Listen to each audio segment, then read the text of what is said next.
Chapter 387, seems to have flirted with Shao Qingyuan. Shao Qingyuan was actually also puzzled. When there were only the two of them, he said, Master Qin asked me about the situation deep in the mountains. The situation deep in the mountains? Why was Qin Wenjing asking this? He wasn't going into the mountains, right? Even if he did, with his weak scholarly body, it wouldn't be enough. That's it? Shao Qingyuan nodded. He said that he likes to eat wild animals and wants to hunt by himself when he has the chance. The corners of Gu Yundong's mouth twitched. Qin Wenjing was too unrealistic. He actually wanted to challenge such a difficult task. However, if it was difficult for him, what about her? Let's go deep into the mountains sometime. Gu Yundong wanted to see if she could find Bai Muzi. There were many good things in the mountains. Perhaps she could find something.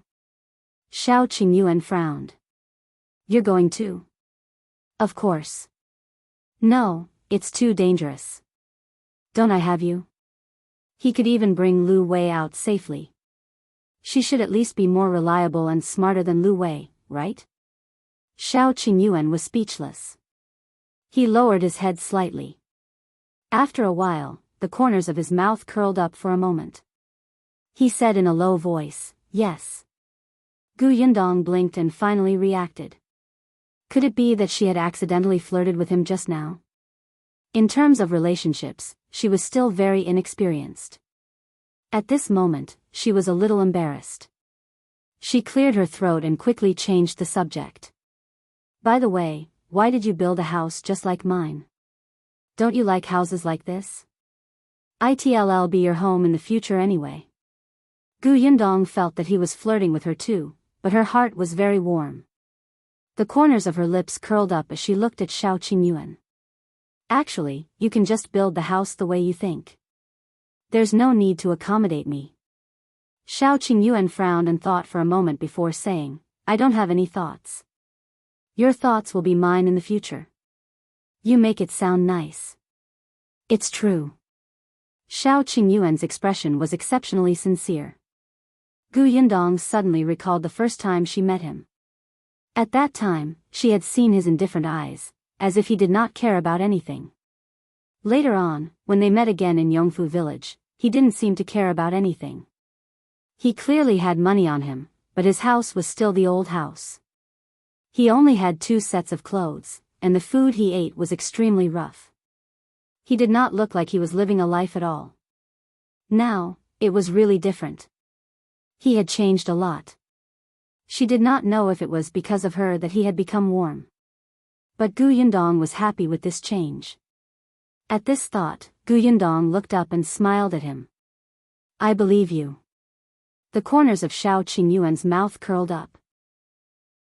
His hand moved slightly, but he couldn't help but step forward and hold her small hand, gently rubbing it twice. Gu Yundong felt as if she had been electrocuted. She shuddered and coughed lightly. In the end, she did not pull it out. She only asked him in a low voice, What are you doing tomorrow? I want to go to the county city to take a look. The bodyguards of the Jiang family's agency are all quite skilled. I want to borrow someone from them to teach Amao and the others some martial arts. As he spoke, he hesitated for a moment before saying, I'll come back in a few days to propose marriage. He had asked Auntie Dong and found out that there were many things to prepare for the marriage proposal. The more he valued the woman, the more he could not be careless. He was already thinking about what he should prepare to show his respect. Other than finding an escort tomorrow, the most important thing was to buy something for marriage. Therefore, at dawn the next day, Shao Qingyuan rode his horse and left Yongfu village. Gu Yundong also woke up early. After freshening up and eating breakfast, he planned to go to the workshop to take a look. Unexpectedly, a carriage stopped outside the door.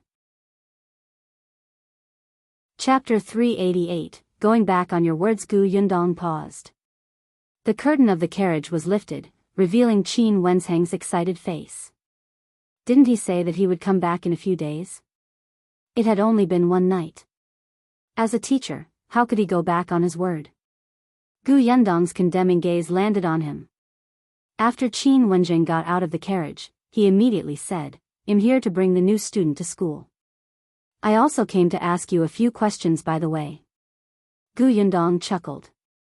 Why didn't he find a more convincing excuse? Isn't it a holiday today? Qin Wenjing did not like Yundong.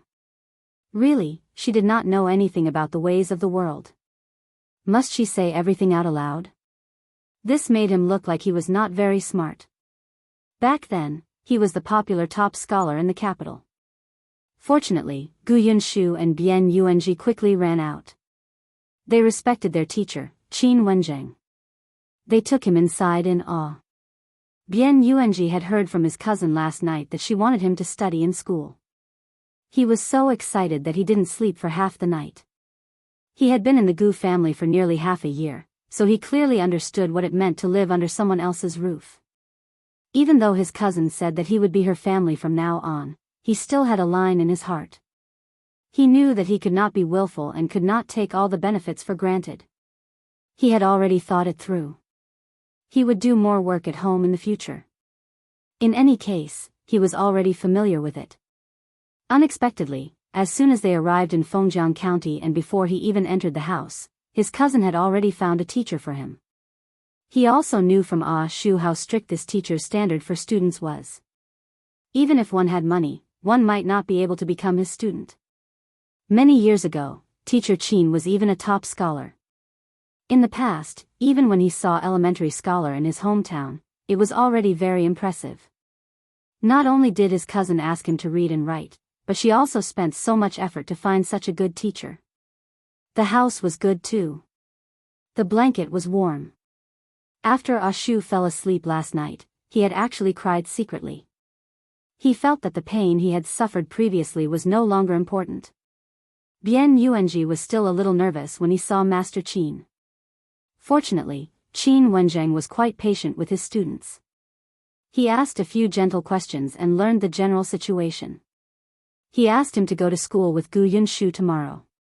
Knowing that he felt a little inferior and uneasy, the teacher even praised him. Sure enough, Bian Yuanji immediately smiled shyly and foolishly before he was pulled away by Yunshu. When Qin Wenjing saw them leave, he immediately went to look for Yundong. Come on, tell me how to get started with the new painting method. Were you really the one who drew the wanted poster in the prefecture capital? How long have you taught Yunshu? Why do I feel that something is wrong when I draw it? Actually, Yundong had wanted to leave quietly when he was talking to Yunshu and Yuanji.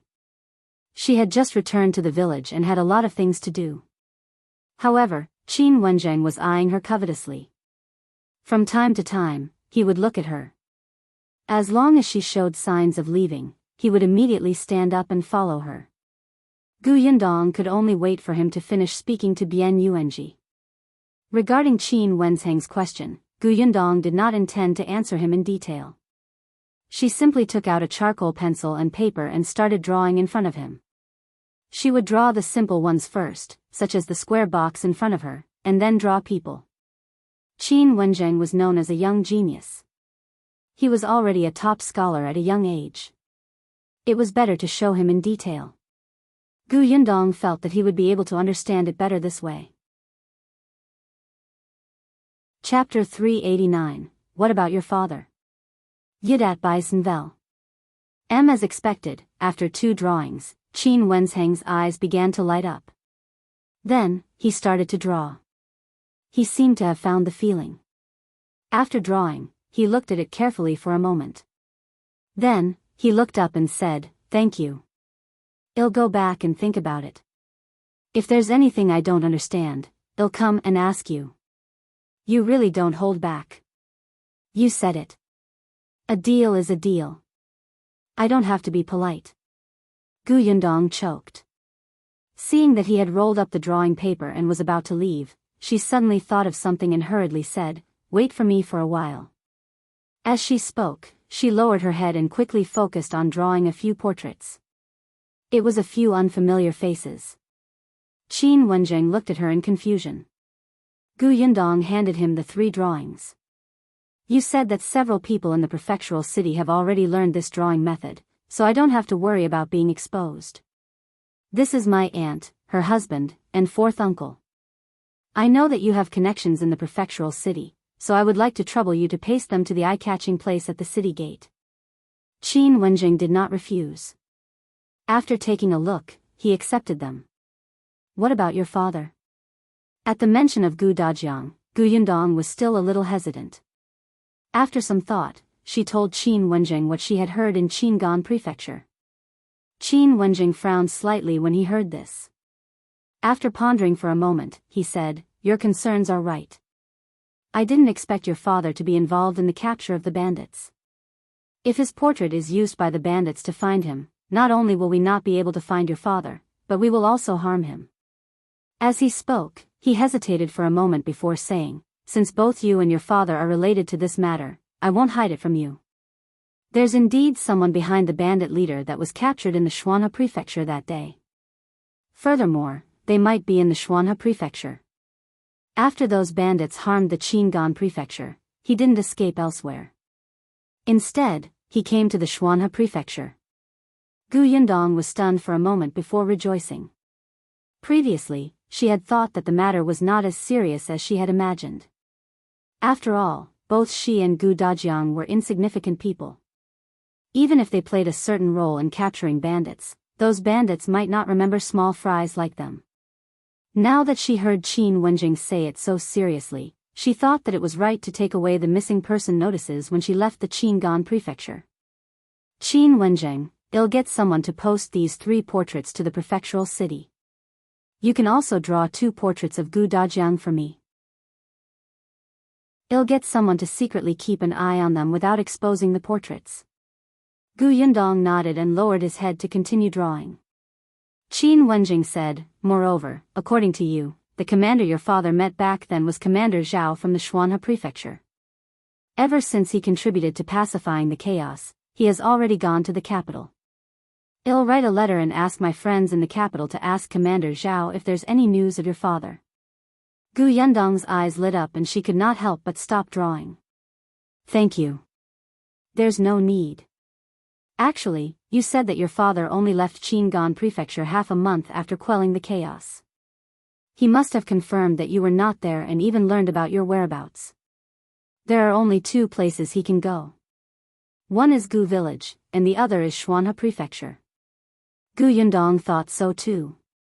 If her father was in Xuanhe Prefecture, using Qin Wenjing's help would naturally be better than finding a needle in a haystack. She finished drawing the portraits and handed them to Qin Wenjing. Before he left, she couldn't help but ask. Chapter 390, Both of you are annoying Yudat Bisenvel. You stayed in Fengkai County and didn't return to the capital because they haven't caught the person behind the bandit?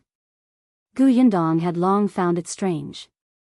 It had been more than half a year since the new emperor ascended the throne. Those who should be promoted had been promoted and those who should be transferred back to the capital had been transferred back. However, Qin Wenjing, the trusted aide of the new emperor, had been staying in Fengkai County as a school teacher. No matter how she thought about it, it was wrong. Qin Wenjing suddenly looked up and glared at her with his sharp eyes. He did not admit or deny it. He only lowered his voice and warned, "Don't get involved in these things." Gu Yundong immediately made an oath. "Of course I won't get involved. If it weren't for the fact that I wanted to earn some money last time, I wouldn't even draw the wanted posters. I'm regretting it now. I still have a family to take care of. Don't look for me when you fight and kill." What a coward. Of course. She still looked very proud. Qin Wenjing had never seen such a shameless woman. He was so angry that he almost wanted to throw the paintings in his hand back to her. However, Gu Yundong was not done yet. She said seriously, "As for you, my younger brother and cousin are still studying in your school. Don't implicate them." She was considering whether to change schools. Qin Wenjing was almost angered to death by her. "I have a wife and daughter to take care of myself. I won't do anything dangerous." "That's good." Qin Wenjing turned around and left. Gu Yunshu was clearly righteous. Why was his sister like this? By the way, Gu Yunshu kept saying that he wanted to learn from his elder sister. It seemed that Qin Wenjing had to think of a way to correct his thoughts in the future. Gu Yundong raised her eyebrows and finally left. She could finally go out. However, Gu Yundong, who had only taken a few steps out of the door, was shocked by the carriage that almost hit her. She took a few steps back. Lu Wei was here. Why were all of them like this? Didn't they just meet yesterday? Lu Wei jumped down from the carriage in high spirits. Yundong, I'm here to check on the workshop. You don't know, but I've been watching over the workshop while you and Shao Qingyuan were away. This has already become a habit. I feel uncomfortable if I don't come. He even stretched his arms and looked very dedicated. I thought that since this workshop is going to stop running in a few days, I might as well end it well. At the same time, I can tell you about the situation in the workshop during this period of time. Oh right, when I go back later, give me 2 handfuls of dried bamboo shoots you brought back from Yongning Prefecture. My father seems to like them. He said the last sentence very casually, but it was the main point. How could Gu Yundong not understand? She pretended not to know. All right, then go to the workshop. After saying that, she didn't entertain him anymore and turned around to walk in another direction. Lu Wei was stunned and hurriedly followed. Where are you going? I'll go to the newly built workshop to take a look. It was close, and she wanted to see the progress first. Feng Danning was at the new workshop and was instructing people to work. When he saw Gu Yundong coming over, a smile bloomed on his face as he strode over. I heard that you were back yesterday. I wanted to go over and take a look. My wife said that you must be very tired and have a lot of things to do, so we should talk about it later. I didn't expect you to come here first. Gu Yundong looked up. Shall I go in and take a look? Sure, it's almost done. Just as Feng Danning was about to bring her inside, she saw someone rushing over from afar. Brother Feng, Brother Feng. Chapter 391, My surname is Jiang Zhenvel. The person was a little anxious and seemed to be unfamiliar with the road here. He stumbled. When he was in front of them, he wiped his sweat and exhaled. Brother Feng, the house I live in. Halfway through his sentence, he noticed Gu Yundong standing at the side. He was stunned for a moment. He thought about it and asked uncertainly, You are Lady Gu, right? Gu Yundong nodded. You are? She was very sure that she had never seen this person before. He did not look like a villager from Yongfu village. That person smiled and said, My surname is Jiang. My family is in town. Not long ago, I rented the Chen family's house in Yongfu village.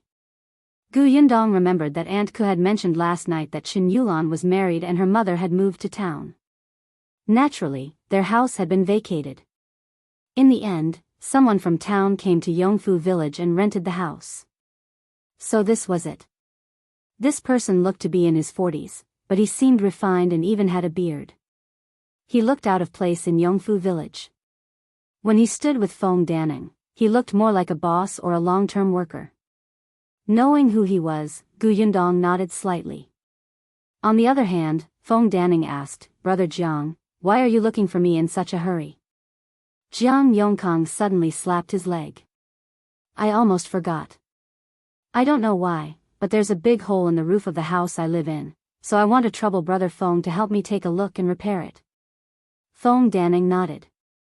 All right, I'll go over and take a look at noon. He was still helping the Gu family build the house. If he had to do other work, he would naturally have to make use of his rest time. Thank you very much. I'll go back first. Jiang Yongkang cupped his hands gratefully. Then, he nodded and smiled at Gu Yundong before turning to leave. Feng Danning continued to lead Gu Yundong into the workshop. Gu Yundong had already drawn the composition of the workshop before she left, so she was very clear about the structure inside. The workshop was very big, just like a modern factory. It was also divided into several smaller workshops, and each workshop had a room that looked like an office. As it was used to make food, Gu Yundong attached great importance to hygiene, so the floor was paved with square bricks to prevent dust from flying everywhere. There was a row of rooms behind the workshop. After the official recruitment, there would definitely be someone on duty here, so the dormitory was needed. In the future, when there were more workers, those whose families were far away could also stay here. The doors and windows of the workshop had been specially made to double the size, in case the light was dim and they could not see clearly. Yundong looked around. Other than some details that had been modified according to the local conditions, everything had been built according to the diagram she had drawn. Feng Danning was excited as he introduced them to her. He had been working non-stop for the past few months. Although he was busy, he looked different. Now that the workshop could be used soon, he would probably be even busier. But he was happy and grateful to Yundong. After Yundong was done, she was satisfied. She said to Feng Danning, "Uncle Feng, it's been hard on you during this period of time. The workshop is very good and sturdy. It seems that after a while, the workshop will be able to start running."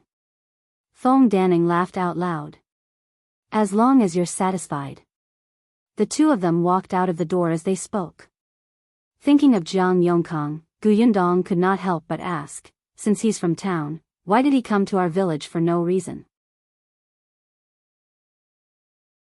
Chapter 392, Meeting My Future Sister-in-Law's Nvel. It seemed that Feng Danning and Jiang Yongkang had interacted a few times and knew the inside story. When he heard this, he smiled and said, "Brother Jiang was sick previously. It's especially easy for him to wake up at night. He can't sleep well. The doctor said that the most important thing for him is to rest well. He can't sleep for more than 4 hours a day. Isn't his condition worse? But there's nothing he can do." Feng Danning shook his head and sighed. He just had a grandson a few days ago. Doesn't a newborn child cry hard in the middle of the night? Seeing that his complexion is getting worse and worse, the son wanted to bring his wife and children out to rent a house to live in. Brother Jiang didn't agree and said that the houses in town are very expensive now. He simply ran to the village here to find a house to live in. Yundong understood. It just so happened that Madame Feng and her daughter had vacated the house. Yongfu village was not far from town, so it was just right. Feng Danning sighed. "Speaking of which, our village is really blessed now, especially after you came. Look at this village. Many people's lives have improved." Brother Jiang looked so haggard when he first came. "He's in good spirits now, right?" "He's already fine, but he couldn't bear to leave. He said that he wanted to stay for a while longer." Yundong smiled. As they talked, she had already returned to the Gu house. After offering Feng Danning salary, she left him to do his own work. It was already lunchtime, so Yundong decided to visit the workshop in the afternoon. She didn't know when Lu Wei had returned. At this moment, he was standing at the side and talking to Aunt Ku about making dried bamboo shoots for lunch. Yundong's forehead could not help but twitch. This guy was really promising. However, after he finished eating, he took 2 large bundles of bamboo shoots back. In the afternoon, Yundong went to the village chief's house. During her absence, Chen Liang had been taking care of their family, so she naturally had to thank him. Madame Zhou held her hand and chatted with her for a long time. Yundong saw that she seemed a little haggard. Although she was smiling, she seemed a little distracted. Yundong did not disturb her further.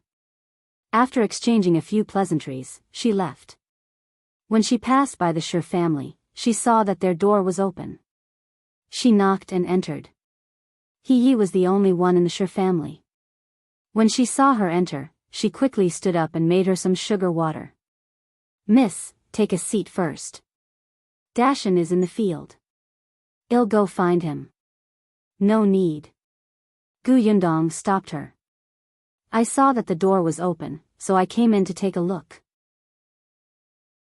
I also wanted to ask if there were any problems with the sugarcane field." Yes, life was better now. Her face was rosy and she had gained some weight. However, she was still timid. When she saw Yundong, she was still a little uneasy. No problem. That piece of land is good. The sugarcane has been planted. It's growing well now. Oh right, there's also the 50 acres of orchard. Our Dashan and Gaoxing's father have planted the fruit trees. Do you want to take a look? Gu Yundong shook her head. Let's go another day. That's fine too. Dashan also said that Miss will definitely have more fields in the future. Whenever he's free these days, he helps you look for good ones. There are a few good ones. Miss, you're back. You can go and take a look later. Gu Yundong's eyes lit up. Really? Yes. He also smiled. At this moment, Lan Hua returned. Before she entered, she said, Mother, I went to take a look. It's not bad. When she entered the house and saw Gu Yundong sitting there, she immediately felt a little embarrassed. Sister Gu, you're here? You look quite happy. What did you see? Lan Hua chuckled. I went to see my future sister-in-law. Chapter 393, Shocked to see the portraits Nvel. CM future sister-in-law. Zhuangzi was going to get married? He glared at Lan Hua. Don't talk nonsense. It's not a sure thing yet. Then she explained to Gu Yundong, ever since Zhuangzi became a shop assistant, there have been many matchmakers visiting us, but Zhuangzi has always been unsatisfied. A few days ago, a matchmaker introduced a family who lives next door to our village. Our Dashan asked Gaoxing's father. His father said that the girl was a good girl, but her family was a little poor. Zhao Zhu was reliable. He was from the same village as that girl. If he said that she was a good girl, that girl would definitely be good. It didn't matter if she was poor. Their family had been poor half a year ago. If they hadn't been lucky enough to meet the Gu family, Zhuangzi wouldn't even be considered a man ready to be married now. Both Shi Dashan and He Yi were satisfied. However, for some reason, Zhuangzi was not in the mood to get married at all. He said that he wanted to work hard all day long. They did not know where he learned that he had to start a career before starting a family. Look, he slept in the county shop last night and did not come back. However, Lan Hua was curious. She swayed over and took a look at the girl by the way. He Yi was also very worried. Zhuangzi is not young anymore. If he doesn't get married, it will be even harder to find him in the future. Miss Gu, that kid is listening to you now. Can you help me persuade him? At least he's a good match. How can you reject him without even looking at him? Gu Yundong was a little stunned when she heard that. She did not expect Zhuangzi to be so popular. Thinking about it, it made sense. Zhuangzi had a legitimate job and his parents were easy to talk to. Most importantly, he was not bad looking. With his new clothes on, he looked very upright and energetic. However, this kid was actually ambitious and focused on his career. He didn't want to get married? Faced with He Yi's expectant gaze, Gu Yundong could not help but laugh dryly. She could only nod and say, all right, it'll help persuade him later. But Aunt, you don't have to be too anxious. This depends on fate. Perhaps Zhuangzi's fate hasn't arrived yet? At this moment, He Yi suddenly realized that the young lady of the Gu family was still young and had yet to get married. How could she tell her about this? It would be so awkward. She immediately felt a little ashamed. No, it's okay. You don't need to persuade him. Gu Yundong held her forehead. Should she persuade him or not? After staying in the Shi family for a while, Gu Yundong went to the workshop. The villagers in the workshop were very happy. When they saw her, they surrounded her and talked about the work they had been doing for the past few months. After that, they asked her nervously, we're going to rest in 2 days. If you don't make sugar anymore, can you still hire us to work in the new workshop? Gu Yundong was quite satisfied with these dozen people. However, the recruitment for the new workshop was not like now.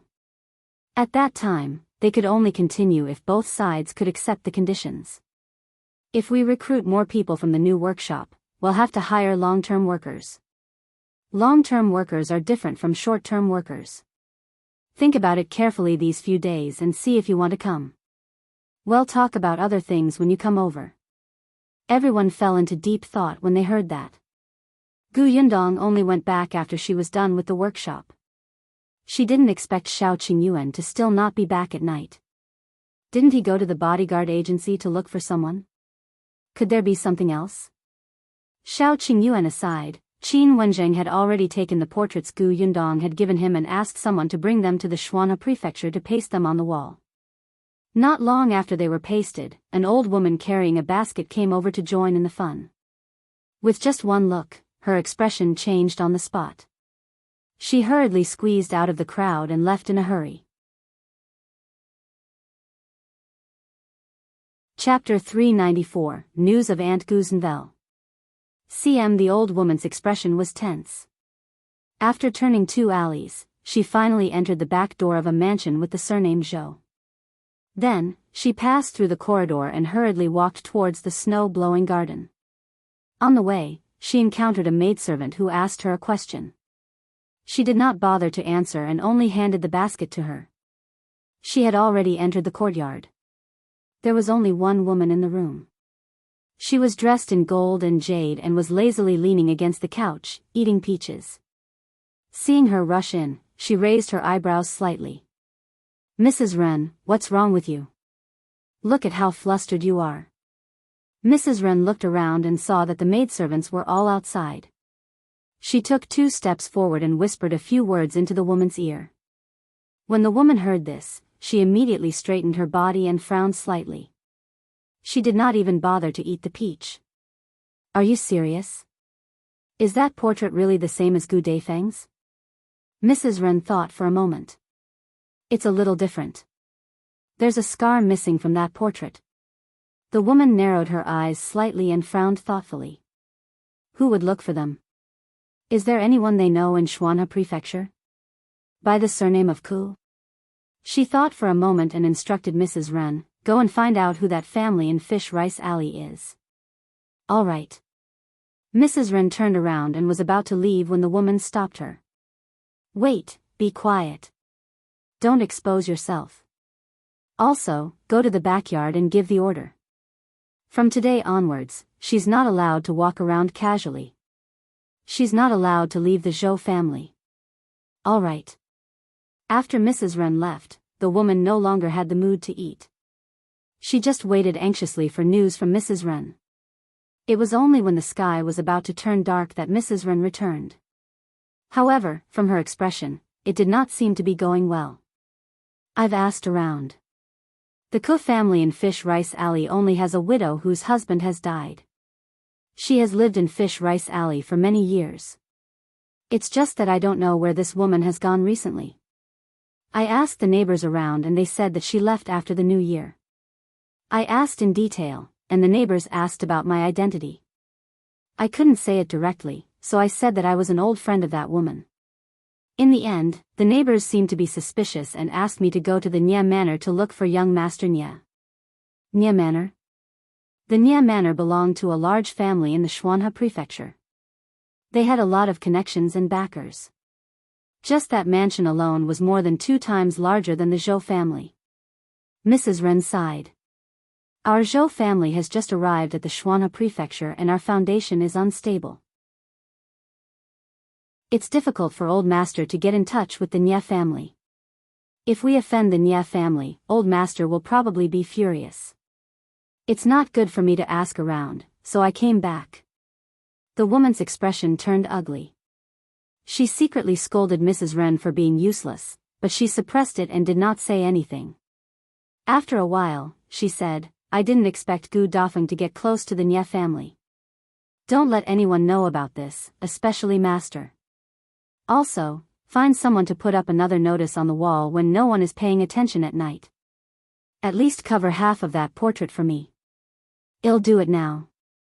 Seeing her leave, the woman became even more frustrated. After a while, she finally couldn't help but go to the backyard. Gu Yundong did not know that the eldest Aunt Gu she was looking for was in Shuanhe Manor. As soon as she finished her dinner, Aunt Ku pulled her over for a heart-to-heart talk. The two of them entered Aunt K's house. The moment they entered, Aunt Ke asked with a dark expression, "What exactly are your plans for Miss Shen? Should just stay at home?" Chapter 395, What Attitude? Box Novel. CM Gu Yundong was stunned and a little confused. Yes, Sidian is my friend. She just came to Yongfu village and is unfamiliar with this place. It's not safe for her to live alone outside. Besides, she doesn't have much money on her. It's not easy for her to build a house. If she doesn't have money, lend it to her. Aunt Ke expected better from her. When did you become a bodhisattva who saves all living beings from suffering? You took her in when she was homeless. Aren't you afraid of causing trouble for yourself? Gu Yundong blinked and asked uncertainly, did Shinsidian offend Aunt? Not really. Then how? She looked like she wanted to chase the woman away. Aunt Ke took a deep breath. Are you really stupid or are you pretending to be stupid? Shinsidian is so good-looking. She has breasts and buttocks. You're like a little bean sprout in front of her. You're completely inferior to her. Why was she just a bean sprout? She had been growing very well recently, okay? Moreover, her face was not bad either. Why did it seem to Aunt Ke that she was still the sloppy little girl who had fled to her house half a year ago? That's right, Aunt Ke had already fixed Gu Yundong's image. No matter how well she dressed up, she still felt that Gu Yundong was the same person whose gender was uncertain. You have to be more careful. Shao Qingyuan is successful now and he's tall. Such a handsome man hasn't gotten married yet. Those girls in the village must be blind. That Miss Shen looks smart. What if she steals your man? Gu Yundong was speechless. So that's what you're worried about? She didn't know whether to laugh or cry. Aunt, that's impossible. It's impossible between the two of them. You're still laughing. You have to be wary of others. I'm doing this for your own good. Gu Yundong quickly restrained her expression, but she still looked helpless. I know that Aunt is doing this for my own good, but Sidian is different. You don't know what she has experienced in the past. Moreover, she's afraid of Shao Qingyuan and avoids him like the plague. She's probably like those blind girls in the village, right? Back in Gu village, it was Shao Qingyuan who contacted Shinsidian first and the two of them cooperated happily. At that time, Shinsidian was not afraid of Shao Qingyuan. She only wanted revenge. In addition, she had been Gu Gang's concubine for a period of time. Although she did not say it, Gu Yundong knew that she had an inferiority complex. The girl felt that she was dirty. Later on, she met Zhou Dafu and his son on the way. Shinsidian saw Shao Qingyuan throw the child onto the horse with her own eyes. He didn't care if the kid would be thrown off or stepped on until he turned into a meat patty. Only then did she finally realize Shao Qingyuan's true colors. Ever since then, Shinsidian had tried her best to avoid talking to him. Gu Yundong found it strange. Wasn't she very cruel and bloodthirsty when she shot people with a crossbow? Why wasn't Shinsidian afraid of her? Was she discriminating against her? Aunt Ke listened to her roughly and frowned slightly. She reluctantly believed her. It's good that you know what you're doing. Then he'll change my attitude towards her tomorrow? Gu Yundong was shocked. Aunt, what's your attitude towards her today? It's nothing. It's just that when that Master Qin and young Master Lu came over, I asked Miss Shen to go out and greet them. She'll take a look at those outstanding and handsome men and broaden her horizons. That way, she won't steal your man. Gu Yundong was speechless. Her aunt was indeed her aunt. Her way of thinking was really different. Then how is she going to earn money? Get a job in your workshop? Chapter 396, Despair for Gu Yundong's Novel. CM Gu Yundong shook her head. There's no need for that. Sishan's embroidery skills are good. She plans to make some handkerchiefs and screens to sell. Don't worry, Aunt. She's not someone who's greedy for small gains and has no plans. She even said that she'll pay rent if she stays here. Aunt Ku raised her eyebrows. From what you said, that girl is not bad. So, if you get to know her better, you will find that she is a very gentle person, Yundong said and hurriedly added, of course, you are also a very gentle person. I don't know if I'm gentle or not. I only know that your embroidery skills aren't good. If you have time, you should learn more from Miss Shen, lest you don't even know how to embroider your own wedding dress. You're already an adult, but you can't even embroider a handkerchief. If your wedding dress is crooked and doesn't look good, it'll be embarrassing. Yundong felt as if her soul had been struck by a blow. Aunt Ku was merciless with her words.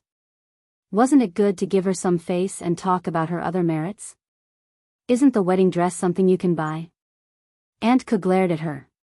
You're planning to buy your own wedding dress? Let me tell you, once you buy it, the entire Yongfu village and even the entire Fengkai county will know that Miss Gu can't even use an embroidery needle. Yundong meekly stopped talking. Didn't they say that the rich family's girls didn't have to embroider their wedding dresses? The embroiderers at home had already made them. They just had to get the new bride to finish the last few stitches. Why did she have to embroider everything herself? Aunt Ku could tell what she was thinking at a glance. She immediately sneered. The problem is that you can't even finish the last few stitches. Yundong said, are you looking down on me? I'll go look for Xianxia now. I don't believe that I can't even use an embroidery needle. She turned around and left. Aunt Ku stood rooted to the ground, raised her eyebrows, and laughed. You've finally been tricked. However, to be honest, you don't know how to embroider at all. It's really embarrassing. Yundong had honestly learned how to draw the picture from Xianxia. This was exactly what she was good at. Yundong felt that it was quite simple. However, when she tied all the embroidery threads, she began to doubt herself. Aunt Ku was in despair, and so was Xianxia, who was teaching her. Who would have thought that the seemingly capable and omnipotent Yundong would embroider grass as if she was going to the execution ground? Yundong thought, this means that the heavens are guiding me in the right direction. They want me to work hard to earn money so that I can hire embroiderers to make clothes for me. Hence, she went to bed with a clear conscience. She still had to wake up early tomorrow to see her 50 acres of orchard. However, the next day, Madame Dong came over before she even left the house. She was holding a school bag in her hand. It was for Bian Yuanji. Knowing that he was going to school too, Dong Xilan rushed to make it overnight. Anyway, she was used to it. Bian Yuanji was overjoyed as he held his bag. He thanked Madame Dong and carefully placed the brush, ink, paper, and inkstone that Yundong had prepared earlier into the bag. Then, he got into the carriage with slight apprehension and followed Yunshu to the school. Yundong had been wondering if he needed her to send him to school on his first day. Later on, she thought about it and decided to forget it. With Yunshu around and the familiar school, there wouldn't be any problems. On the other hand, Madame Dong didn't leave after delivering the bag. Instead, she waited for the two children to leave before getting down to business. Chapter 397, Marriage Proposals Novel. CM Yundong. Madame Dong smiled at her. I'm actually here today to propose marriage for Qingyuan. Logically speaking, the marriage proposal should have been discussed between the elders of both sides. However, you know Qingyuan's situation. I watched him grow up, so I'm taking advantage of him now and acting as his elder. As for your family's situation, I also know that you're in charge of the family, but you're young and don't know anything about marriage. I've been quite familiar with Aunt Ku recently, so I thought that we should get her to help me with the process. Yundong immediately nodded. She knew nothing about these things. It was naturally better to have an elder who knew. Madame Dong went to talk to Aunt Ku. The marriage proposal process was not simple. They had to hire a matchmaker first. In the countryside, some procedures were not as rigorous, but Shao Qingyuan valued Yundong, so he naturally had to follow the rules. Madame Dong was quite familiar with the surrounding villages and knew which matchmaker had a good reputation and a good temperament. As for the betrothal gifts, Shao Qingyuan would prepare them himself. Currently, they were only to be engaged. The wedding had to wait until Gu Yundong reached adulthood. Moreover, both parties planned to find Gu Dajiang first. After all, he was marrying someone's daughter. How could his father-in-law not be present? Madame Dong and Aunt Ku also pulled Madame Yang over while discussing. Although Madame Yang didn't quite understand, they would still ask for her opinion and patiently explain it to her. Gu Yundong listened at the side and felt dizzy. So there were so many rules? After Madame Dong left, she heaved a sigh of relief and quickly ran to see her 50 acres of land with Tong Shui Tao to sober up. Zhao Zhu knew that she was coming, so he quickly brought Gosheng to the field. To Gu Yundong's surprise, Big Qian seemed to be busy with the fruit trees as well. After all, 50 acres of land was not small. When they were busy, they were really busy. Gu Yundong could not possibly let Zhao Zhu and his son work day and night. They had agreed back then that she would give them a certain amount of money. As for whom to hire for help, it was up to them. During the large-scale planting, Zhao Zhu had indeed hired many people. Now that he was no longer as busy, he was the only one working with Gosheng and Big Qian. Zhao Zhu had surrounded the 50 acres of orchard with a fence.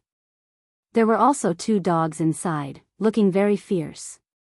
However, when they saw Zhao Zhu and the others, the 2 dogs still obediently ran over. Zhao Zhu made them acknowledge Gu Yundong before leading them inside. The orchard was now divided into pieces. There were loquats, mulberries, cherries, strawberries, and peaches. Most of them had been moved from other places and had already grown, so they looked lush and pleasing.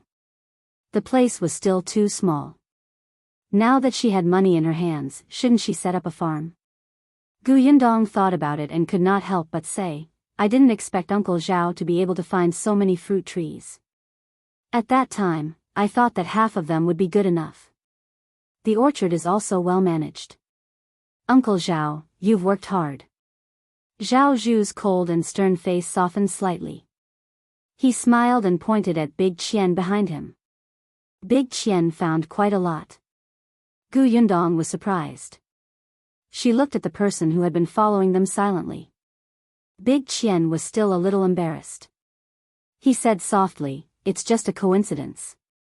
Coincidence? Chapter 398, Father, what do you mean? Box novel. CM Big Qian nodded. When I went out to look for work previously, I went to many places, so I know something. What kind of job did you find? He had earned 5 taels in a short period of time.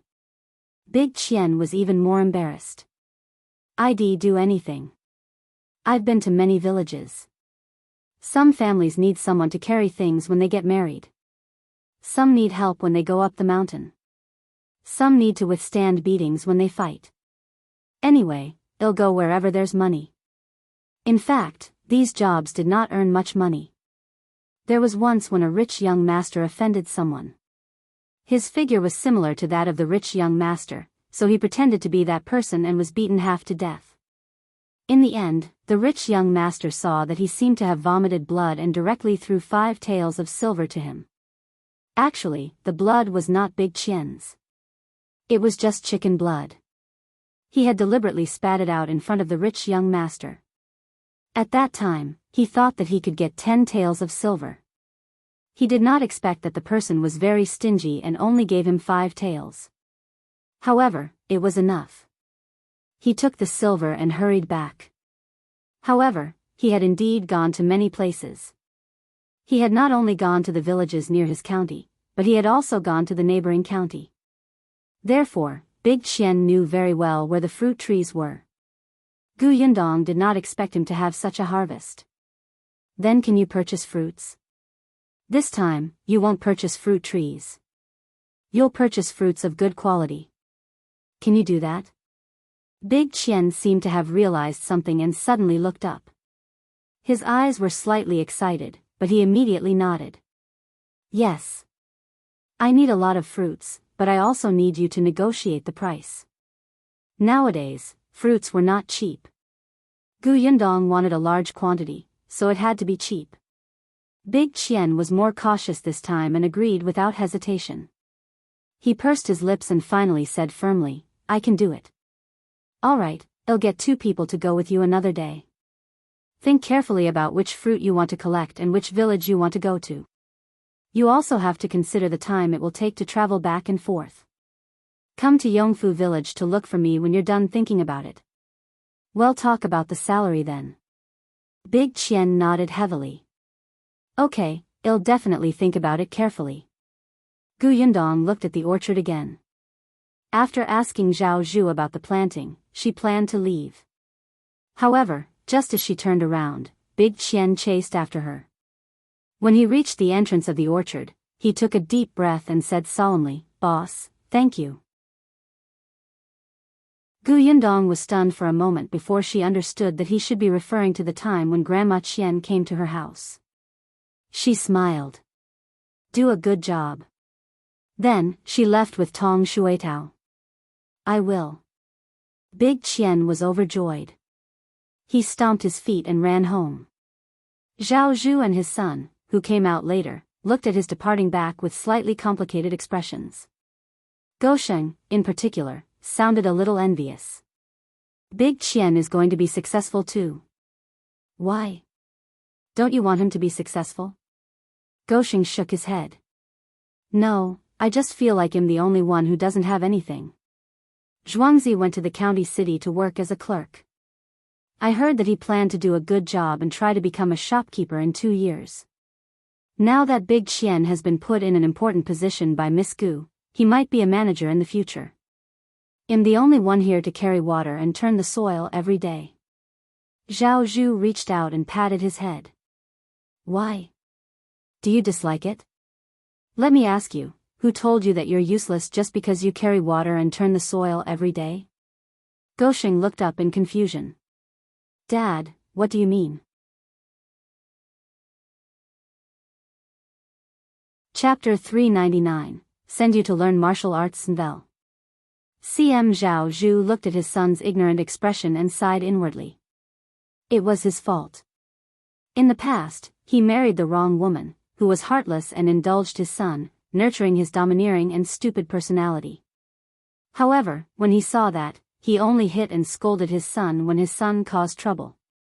He had never thought that the father and son should have a good talk. Fortunately, it was not too late. Upon hearing his son's question, Zhao Zhu patiently explained, Miss Gu has built a new workshop and is purchasing so many fruits.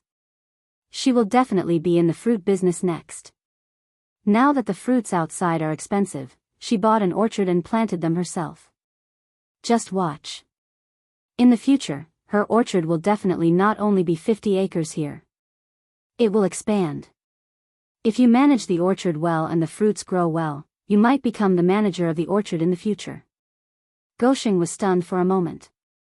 Then, it dawned on him. He slapped his thigh hard and said, Why didn't I think of that? Dad, you're amazing. You even thought of that. Facing Gaosheng's worshipful gaze, Zhao Zhu felt proud and sad. Could his son really become a manager like this? Forget it, forget it. It was not too late to teach his son something while he was still young. The father and son talked as they walked home. Gosheng was no longer disappointed. His father was right. Everyone had their own path to walk. His current goal was to become the manager of the orchard. At this moment, Tong Shuitao was also asking this question. Yundong's thoughts coincided with Zhao Zhu's. However, what she valued now was not Gosheng, but Zhao Zhu.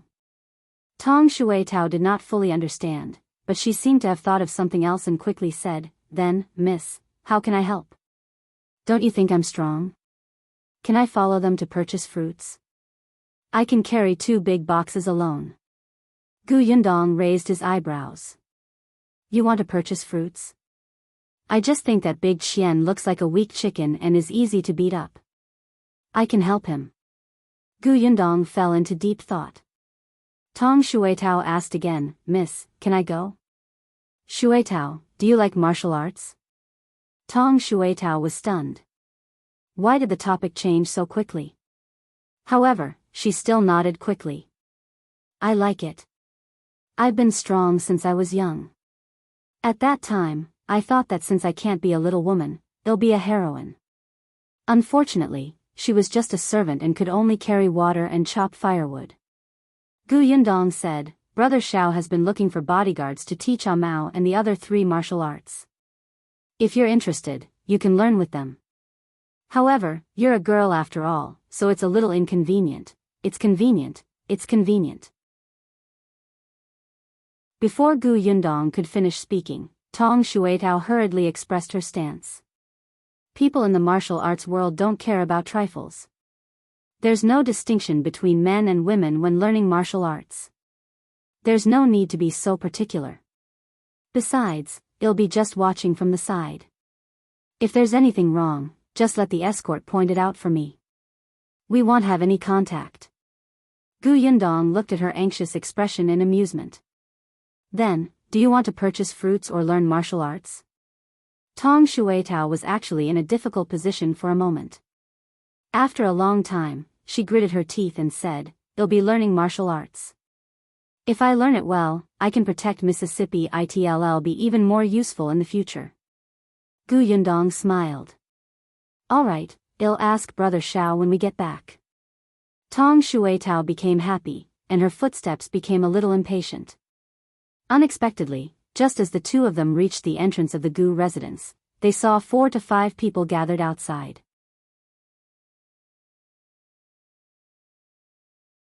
Chapter 400, Eerie Gu Yundong's Nvel. They were still pointing at the house with disdain on their faces. Tong Shueitao only heard their conversation when she got closer. I knew it. This young lady from the Gu family must have eloped with that wolf cub. That's right. Otherwise, why would that wolf cub propose marriage as soon as she returned? Gu Yundong hasn't reached adulthood yet, right? Why is she in such a hurry? Is she pregnant? When she said this, the people around her widened their eyes. It couldn't be, right? Tong Shueitao was furious.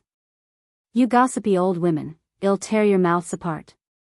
As she spoke, she pounced on the person who had spread the most rumors. The few of them immediately turned their heads and retreated. As they retreated, they saw Gu Yundong standing at the back and looking at them coldly. Gu Yundong was smiling, but this smile reminded them of the day when she had ruthlessly whipped Hu Liang with the sole of her shoe. All of them immediately felt their faces hurt. Miss Gu, we're just spouting nonsense. Don't take it to heart. That's right. We're just watching the show. We're leaving now. We won't disturb you anymore. Gu Yundong looked at them one by one. They were still those people. Weren't they the gossipy old women that Aunt Ku had memorized? Now they were bold enough to come to her door. Gossip gave people courage? I'm just curious. Since you're afraid of me and know that Shao Qingyuan is a wolf cub who doesn't show any mercy, how dare you talk behind our backs and ruin our reputation? Why?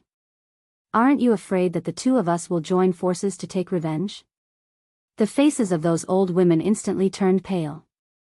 The person who was grabbed by Tong Shueitao that was about to tear her mouth apart forgot to resist. The corners of her mouth were fiercely pulled open and almost cracked. Gu Yundong glanced at them again and said meaningfully, I hope you won't regret it. With that, she strode through the door. The few old women's bodies were a little weak. She won't really cause us trouble, will she?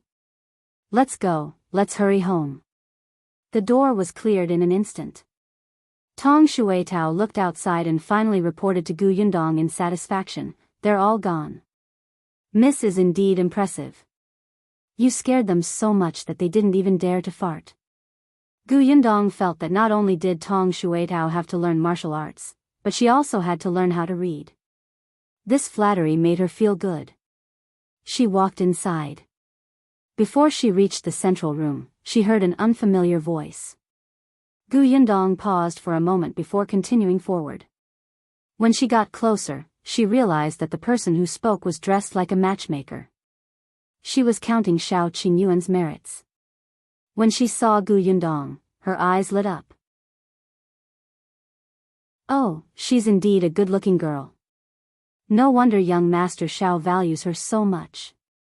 Gu Yundong pursed her lips. At Aunt Kes' signal, she shyly walked to the back and sat down. Shao Qingyuan was also there, but his clothes looked wet. There were 2 geese beside his feet. Just as she was feeling puzzled, Dong Xilan whispered in her ear. Qingyuan heard that it's best to bring 2 wild geese to propose a marriage. It's for good luck. He went to catch wild geese overnight. His clothes were wet, but he didn't have time to change. The geese rested by the water. It was unknown where Shao Qingyuan was squatting and waiting for them, but he looked a little disheveled. She glanced at the matchmaker who was chatting happily with Aunt Ku and gave Shao Qingyuan a look before silently leaving the central room. Not long after, Shao Qingyuan also came out to the backyard. Gu Yundong pinched his sleeve, and Shao Qingyuan held her hand. Gu Yundong was speechless. She just wanted to know how wet his clothes were. She did not want to hold his hand. She glared at him. Hurry up and go back and change your clothes. I can wring water out of it. Aren't you afraid of catching a cold? I'll leave after we've settled it. There are a lot of things to discuss here. I don't know when they'll be done. Hurry up and go back to change. But, you said you'd listen to me. Shao Qingyuan immediately shut up and nodded. Then I'll go back first. Gu Yundong stood under the corridor and watched him walk out of the Gu house. Only then was she satisfied. She was about to return to the central room when she saw an unexpected person appear at the door. Chapter 401, An Errand Boy's Novel. CM Gu Yundong walked forward and asked with a smile, Uncle Jiang, what's the matter? When Jiang Yongkang saw her, he immediately heaved a sigh of relief and said, I passed by the river just now and saw your mother sprained her ankle. There was a lady supporting her, but she looked like she couldn't walk steadily, so she asked me to come to your house to inform you. Gu Yundong hurried out. Thank you for coming to tell me. Jiang Yongkang led the way. It's nothing. No matter who it is, they will help. It's just that I'm a man and can't support your mother. I can only help run errands. As he spoke, they saw Shinsidian and Madame Yang walking over carefully. Shinsidian had come to the river to wash clothes. She was now living with the Gu family. Although Gu Yundong had taken good care of her, she did her own things. Sometimes, she would help the Gu family with some work. As for Madame Yang, she was used to doing chores in the past. Although there were already servants at home now and she didn't have to wake up early and work late at night, she couldn't change her habits in a short time. If she didn't do something, she would feel at a loss. Gu Yundong did not hold her back. If she wanted to cook, she could cook. If she wanted to wash clothes, she could wash them. If she wanted to play with puzzles, she could play. She could also sleep or rest as long as she was happy. Today, she saw that Shinsidian was going to wash clothes, so she carried a small basket out. There were only 2 old clothes that she had found. Shinsidian took care of her and coaxed her to sit on a rock to chat with her. She was fine at first. Unexpectedly, when she was about to stand up after washing her clothes, she almost fell. Madame Yang panicked and immediately rushed up to help her. However, while Shinsidian was safe and sound, Madame Yang sprained her ankle. This place was close to the foot of the mountain, and the girls and women in the village rarely washed here. Shinsidian did not see anyone, so she helped Madame Yang back. However, she was thin and weak, so it was especially difficult for her to walk. Fortunately, Jiang Yongkang saw them and went to the Gu family to call for help. When Gu Yundong came over, she squatted down and carried Madame Yang on his back. Jiang Yongkang was surprised. Miss Gu is so strong. Gu Yundong smiled. I've trained. Although she was not as strong as Tong Shuetao, it was not a problem for her to carry Madame Yang. Shinsidian stood at the side and supported her. Seeing this, Jiang Yongkang said, how about this? I'll make another trip and find the doctor. Before Yundong could reject him, he had already left. She could only carry Madame Yang home first. The matchmaker had already left, and Shao Qingyuan had also changed his clothes. Seeing Madame Yang being carried back, the family surrounded her nervously. Fortunately, Yongkang quickly brought the village doctor over. Although this doctor was not as good as the county doctor, he was still quite good at treating physical injuries. The moment he arrived, he asked about Madame Yang's pain. When Aunt Ku saw Yongkang standing at the side, she was stunned. While Madame Yang was talking, she pulled Yundong aside and asked, "What's going on? Why is he here?" Uncle Jiang ran over to inform me that my mother sprained her ankle. Later, he sent for the doctor.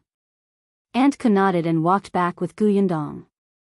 Unexpectedly, she heard Yongkang comfort Madame Yang. "Bear with it. It won't hurt."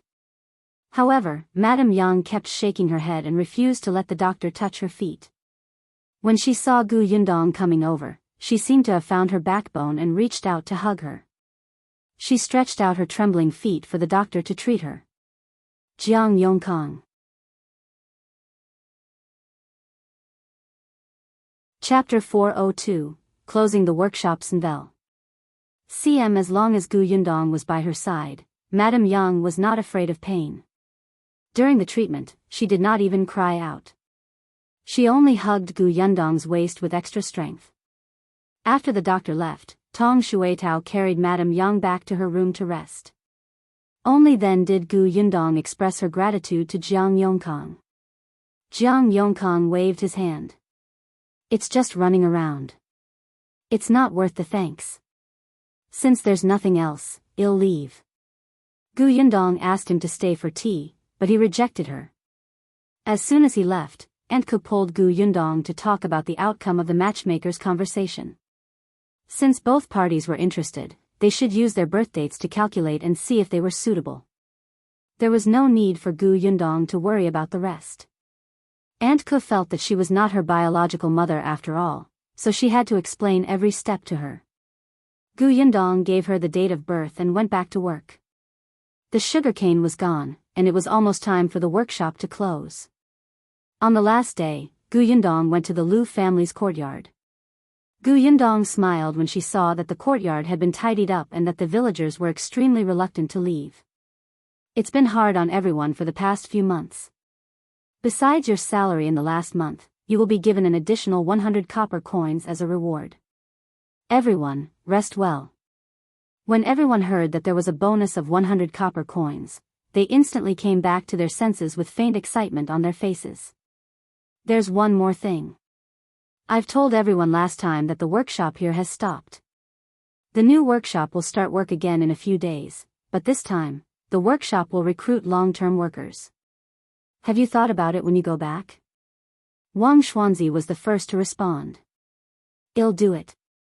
In any case, his family only had 2 acres of land and did not grow much crops. His wife could completely handle it alone. Before he worked in the Gu family, he had been looking for jobs for more than half a year. However, not only could he not find good work, but his salary was also low. He also had to spend money on food and accommodation outside. Wang Xuanzi felt that there was no better job than working in the Gu family. It was close to home, and he could help if anything occurred to his family. Moreover, the salary was high and stable. Most importantly, he had only been working in the Gu family for a few months, and his family had already eaten meat 3 to 4 times. His wife and children looked much better. Su Huar also raised her hand anxiously. "Me too. I'll do it too." After Su Huar got married, she was originally cooking, washing clothes, and taking care of the children at home. Occasionally, she had to go to the fields. Every day, she was so busy that her feet did not touch the ground, but she was still despised by her mother-in-law, who said that she was lazy all day and did not serve the man well. Su Huar felt wronged. She was not the only one who came to the Gu family's recruitment that day. Her sister-in-law was also there. She did not have much hope at that time. She did not expect that she would be chosen instead of her sister-in-law. From then on, her status in the family rose steadily. Her mother-in-law's expression improved, and her sister-in-law stopped being sarcastic. When she returned, not only did she not have to serve her husband, but her husband also gave her foot wash. This treatment had never happened before.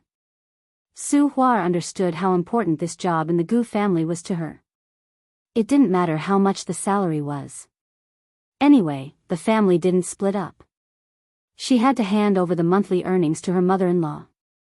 However, the feeling of having a say at home was completely different. Sometimes, the Gu family would even give them some food as a reward. She could bring it back and keep it.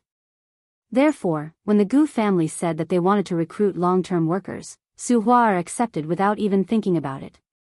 Not only her, but the others also agreed. Even if they were paid less, they still wanted to stay. However, they did not expect that the treatment of the long-term workers would also make them excited.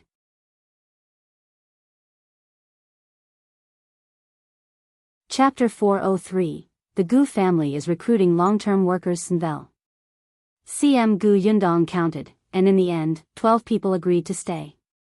After all, long-term workers were different from short-term workers. They signed long-term contracts and had many restrictions. If you suddenly quit midway, the boss could sue you. These people had a lot of work to do at home, so they had no choice.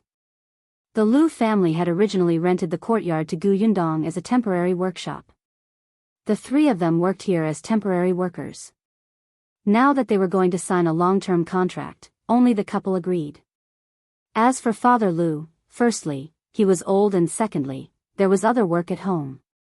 Someone had to do it. Gu Yundong had an idea of what to do. She said, "Since you've decided, well, sign a contract tomorrow. The salary will still be 500 copper coins at the beginning, but there will be 3 days of vacation every month. Well, start working at 7 in the morning, rest for 2 hours at noon, and stop at 5 in the evening. If there's anything at home or if you're not feeling well, you can take leave, but your salary will be deducted for a day." She explained some of the rules of the long-term workers first to avoid any controversy in the future. However, such conditions were enough to make these people excited and happy. Even the villagers who originally did not plan to sign long-term jobs were filled with envy and eagerness. However, they could not afford to leave their homes and could only feel regretful. Even so, they visited Gu Yundong afterwards, thinking that she could still look for them if she had short-term jobs one day. Gu Yundong agreed. She was very satisfied that no one had slacked off during this period of time.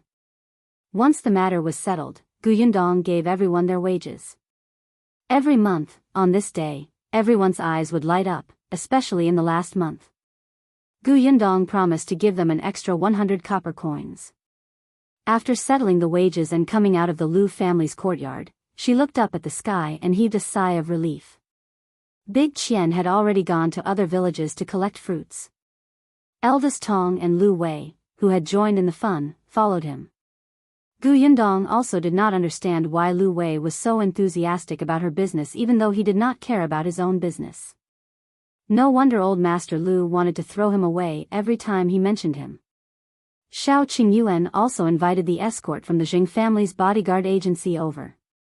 The guy was originally an escort who guided others in martial arts. He could be considered very experienced. After the escort came, he started training Mao and the others the next day. Tong Shuitao also woke up early every day and ran to the Shao family. Shao Qingyuan even bought an old woman to help wash clothes and cook. However, he still came to the Gu house to eat every day. It was as if he could eat 2 more bowls of rice just by looking at Gu Yundong. The new workshop could already be used. Gu Yundong started to recruit people again. When this news came out, many people, be they from Yongfu village, Xianbei village, or the Song family village, came after hearing it. Not only did the Gu family's workshop have a high salary, but they also gave out things during the new year. Occasionally, there would be bonuses. These things had long been spread by the dozen or so short-term workers from before. Everyone who was related to Yongfu village knew that they worked well in the Gu family. As a result, many people came. Yundong was shocked when she opened the door in the morning. She only planned to recruit 30 people this time. Everything had to be done slowly. After all, she did not know the fruit production here. If she recruited too many people but did not have much work, wouldn't she suffer a loss? Hence, she told everyone the number of people she needed and told them to be mentally prepared. She did not want too many people.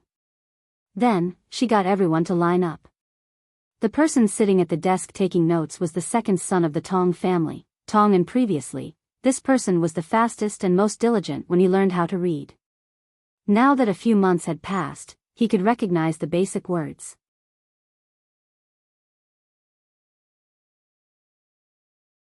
Chapter 404, Why Don't You Want Me? Box Novel. CM Yundong intended to train Tong and to be the manager of the workshop. This time, she might as well let him record everything during the recruitment. Tong was very nervous.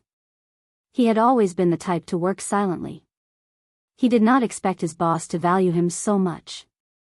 Now that he was holding the brush, he had to restrain himself with all his might to not tremble. The crowd in front was noisy. The young lady was talking and answering many people's questions. Suddenly, a cup of water appeared in front of him. Tong looked up and saw Xianxia pointing at it. This is jasmine tea. Try it. If you're still nervous, you can take a deep breath or hold your hands tightly. It might be useful if you tense up your body for a while. Tong was stunned. He subconsciously did as she said and actually felt much better. He raised his head in surprise and said gratefully, "Thank you, Miss Shen." "No need. A doctor told me this before. If you're nervous in the future, it'll be much better when you do this." Xianxia smiled and handed another cup of water to Yundong. When she saw Shao Qingyuan, she silently handed the cup to Mao and asked him to pass it to him. Shao Qingyuan had brought Mao to suppress the situation. He was afraid that there would be people like the Li family who didn't know what was good for them and came to cause trouble. As expected, with him around, it was as if there was a stabilizing force. At least, after the Li family came over to take a look, they immediately shrank back.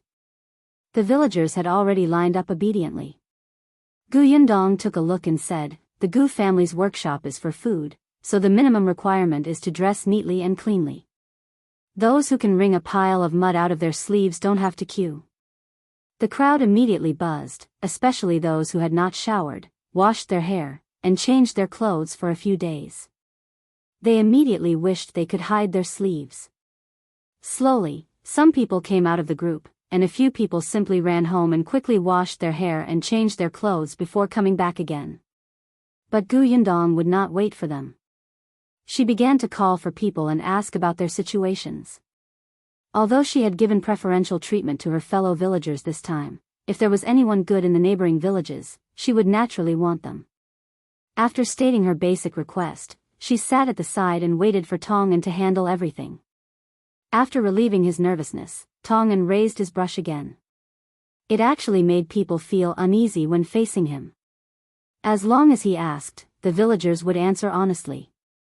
Tong nodded as he took notes. When he felt that someone was capable, he would make them stand on the left and wait for Yundong's screening. However, just as he chose the 15th person, Yundong suddenly said, "Not this person." Tong was not the only one who was stunned. The villager also looked up in surprise. He thought that he was dressed appropriately and was clean. His hair had just been washed this morning, and he was much more energetic than the previous candidate. Moreover, he had the experience of doing short-term work outside. He was also agile and wouldn't slack off. Why didn't she want him? When the Gu family recruited short-term workers, if he hadn't already found a job in the county city, he wouldn't have missed it. This time, he was originally full of confidence. After all, compared to Wang Xuanzi, who was next door, he felt that he had a lot of advantages. Even though he was afraid of Shao Qingyuan, this person couldn't help but ask, "Why? Why don't you want me? Which part of me doesn't meet the requirements?" Shao Qingyuan frowned. That person was terrified and could not help but take a small step back. However, he still looked at Yundong stubbornly.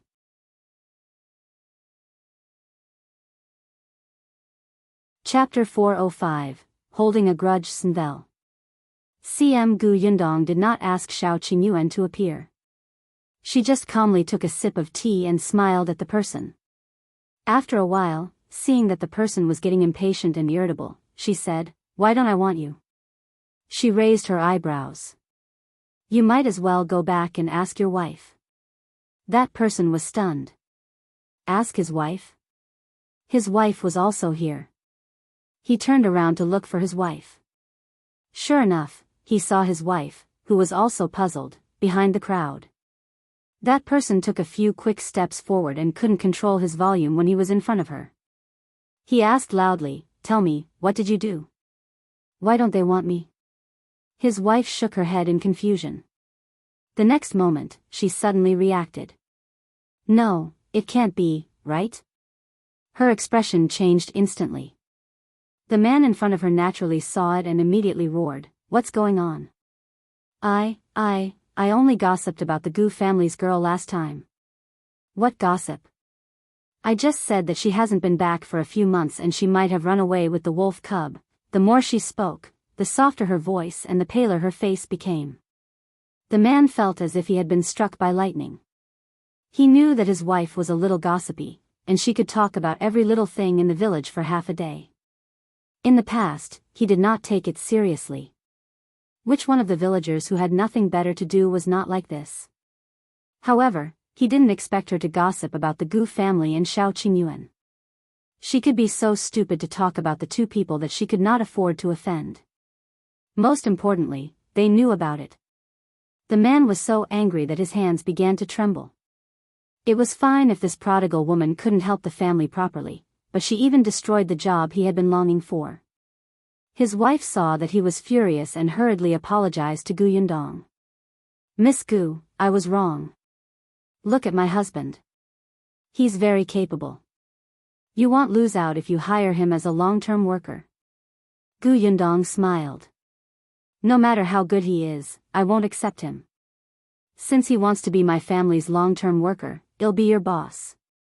I can't afford such a long-term worker who dares to ruin his boss' reputation." The man's tense nerves finally snapped with a bang. He reached out and hit his wife ruthlessly. "I must have been blind to marry such a troublesome woman like you. You do nothing all day long and even complain about this and that. I'll beat you to death." The woman was so frightened that she ran around. Mao received Shao Qingyuan's gaze and pulled them out of the team, then let them fight as they pleased. Yundong secretly sneered. When she looked at the crowd again, she saw several women with pale faces and anxious expressions. Under everyone's gaze, she took out a small notebook.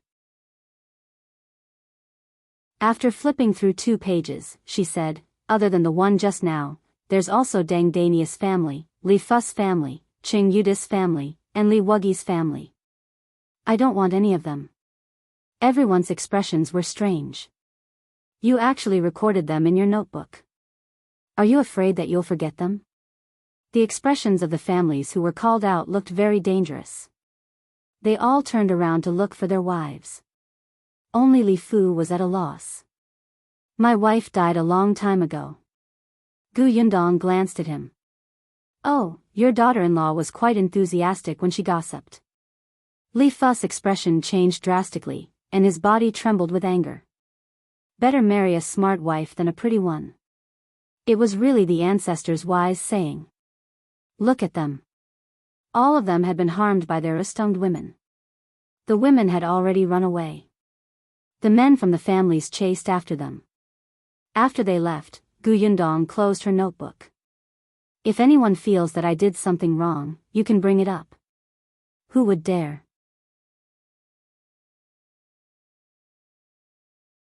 Chapter 406, Chen Family's Nvel. No one raised any objections. Instead, someone said very cleverly, "I think Boss Gu is right. How can a long-term worker go around saying bad things about the boss family and ruin the boss reputation? Moreover, the rumors are all fake." They're spouting nonsense without any evidence. This is because their minds are not clear and there's something wrong with their thoughts. Yo, this one can talk. Gu Yundong had a preliminary impression of this person, but she did not say anything. Quite a number of people chimed in and criticized those women. Even those who had been screened were on Gu Yundong's side. After all, who knew if they would be chosen next time? Gu Yundong was very satisfied with the effect and asked Tongan to continue. Tongan had chosen a total of more than 40 people. He felt that these people were not bad. Next, she asked Gu Yundong to choose another 20 people. After all, she had to count the people who had previously worked for her family. In total, she had recruited more than 30 people. In the end, they confirmed that there were 22 people from the local village and 11 people from the other villages. Chen Liang had been watching from the beginning to the end. At this moment, he was smiling and was extremely satisfied. In the past 6 months, Yongfu village had slowly risen because of the Gu family's workshop. There were many people who repaired houses. As he walked on the village road, he could even smell the fragrance of meat from time to time. Even the matchmakers came frequently. In the future, Yongfu village would probably have to walk in front of other villages. As the village chief, he was proud. Yes, outstanding. On the other hand, Madame Zhou, who was beside him, tugged at Chen Liang's sleeve and asked softly, "Our family really?" Chen Liang turned around and glared at her. "What's wrong with our family? Isn't second son also working at the Gu family? He's pretty good." But the first son, Chen Liang pulled a long face. "If he wants to work here, then he should come himself. If he meets the requirements, the Gu girl will hire him. If he doesn't come himself, do you want the Gu girl to invite him? How shameless." Madame Zhou sighed. Her first son had been working in town. Not long ago, a relative of the boss came over and took over the position of her first son. Her first son could only bring his wife and children back. Now, he was doing farm work at home, but how many years had it been since he went to the fields? One could imagine how frustrated he was. He knew that his brother worked in the Gu family for 500 copper coins a month.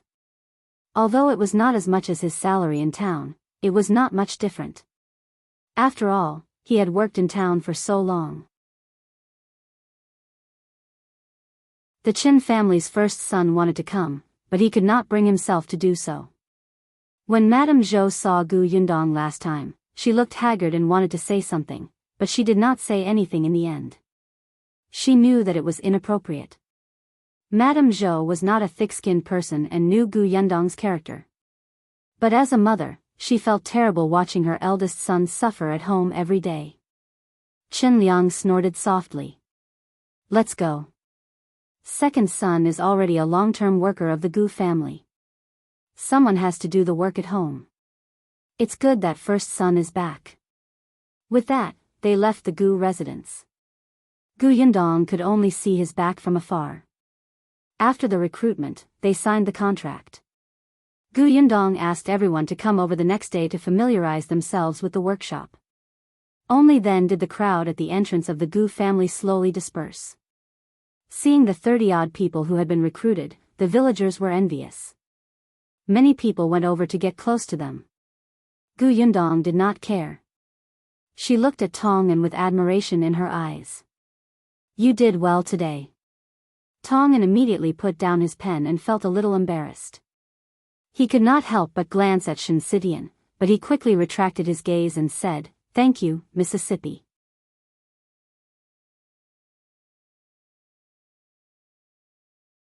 Chapter 407, Yang's Enlightenment's Novel. CM Shinsidian happened to see him too. She was slightly stunned when she saw him and smiled. Then, she turned around and went through the door to help pack the stuff. She had already embroidered several handkerchiefs over the past few days. Her embroidery skills were not bad, and even Aunt Ku was amazed. When Shinsidian left the Gu village, she had taken 20 taels of silver from Gu Gang. Although it was not a small amount, Gu Yundong had paid for her meals and accommodation along the way. When they arrived at the Gu house, Shinsidian insisted on offering Gu Yundong 10 taels of silver for her cost during this period of time. Currently, she only had 10 taels of silver on her. It was really not enough, and she urgently wanted to earn more. After all, she still had to build a house in the future. Food, clothes, and transportation all required money. Shinsidian planned to stay single for the rest of her life. She had once been a concubine to an old man. Although there were few people who knew about it, there was still a hurdle in her heart that she could not overcome. It was actually quite good to be alone. If she embroidered more handkerchiefs, she could retire after earning enough money. Holding the handkerchief in her hand, Shinsidian planned to go to town tomorrow and sell the handkerchiefs for some money. She went to look for Gu Yundong.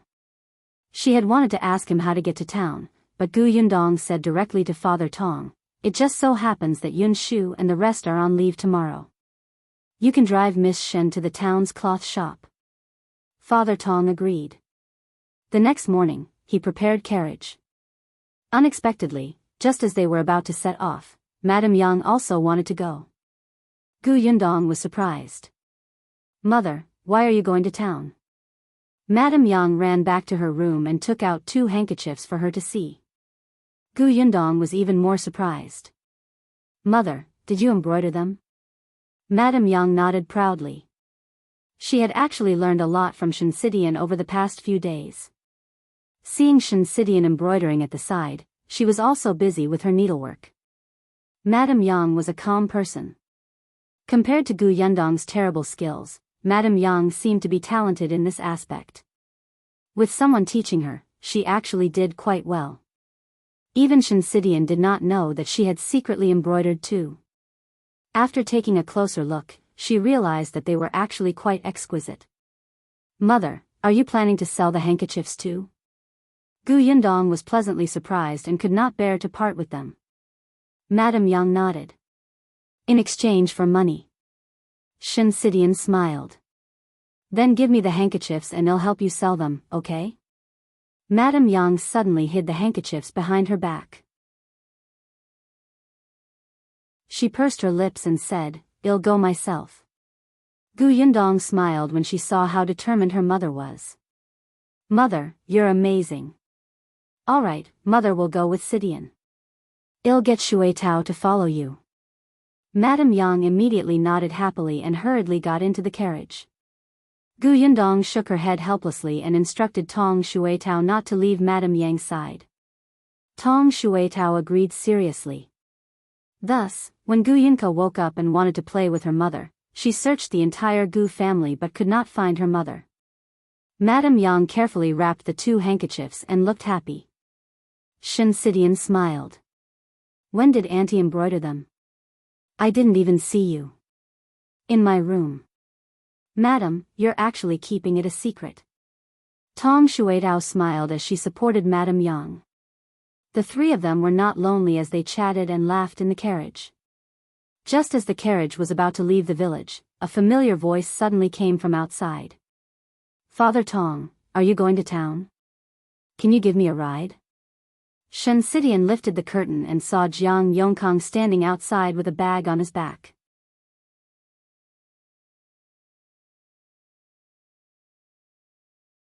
Chapter 408, A Ride Senvel. CM Jiang Yongkang looked up and realized that there were 3 women in the carriage. He immediately felt embarrassed. "You're all here." "Forget it." Shinsidian asked, "Uncle Jiang, are you going to town?" Jiang Yongkang nodded and smiled gently. "I haven't been back for a long time. I'm going back to see my grandson with some dried mushrooms for them. I dried them myself." He patted the bag on his body. "Then come up. We're going to town too." They had gotten his help last time. Could it be that they were unwilling to even give him a ride? This isn't a good idea. Tong Shuitao didn't like his hesitation and said, "What's the matter? You can just sit outside with my grandfather." Madame Yang also nodded. Jiang Yongkang thanked him and got into the carriage. Father Tong chuckled. "Hold on tight." The carriage set off again. However, the three people in the carriage who were originally chatting happily could not say anything because there was an unfamiliar man outside. Yongkang was also very quiet. Occasionally, he would talk to Father Tong in a low voice. The carriage arrived in town not long after. Yongkang bade them farewell and left with his bag. Father Tong had been to this town a few times and knew where there was a cloth shop. He immediately rode the carriage to the largest cloth shop. Tong Shuitao accompanied Madame Yang and Xianxia in. Father Tong found a place to park the carriage and waited for them. After an unknown period of time, he finally saw the three of them coming out from afar.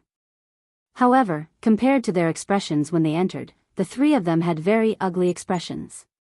His granddaughter clenched her fists and looked like she was about to hit someone. Father Tong hurriedly went forward.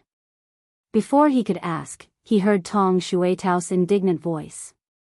"She's too much of a bully." Seeing that we're strangers, she kept lowering the price.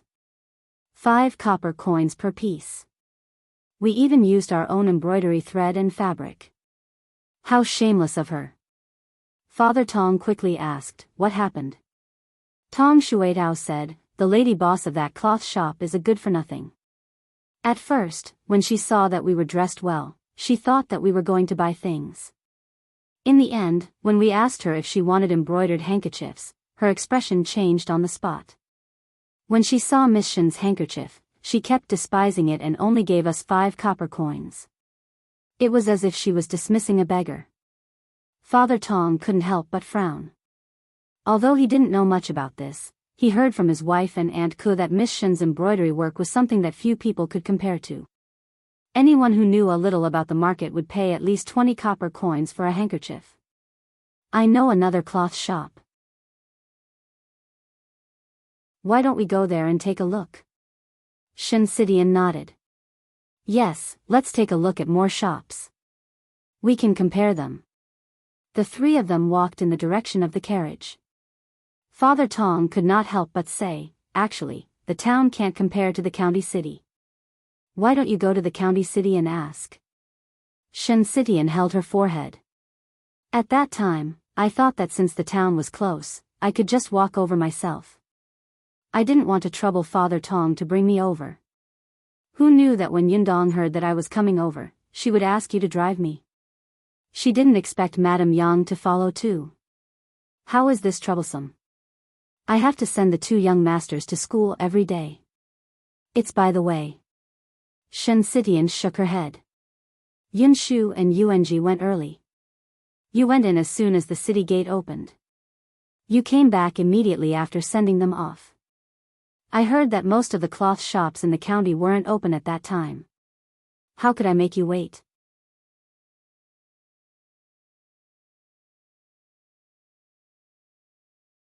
Chapter 409, Madame Yang is unhappy. Zenvel.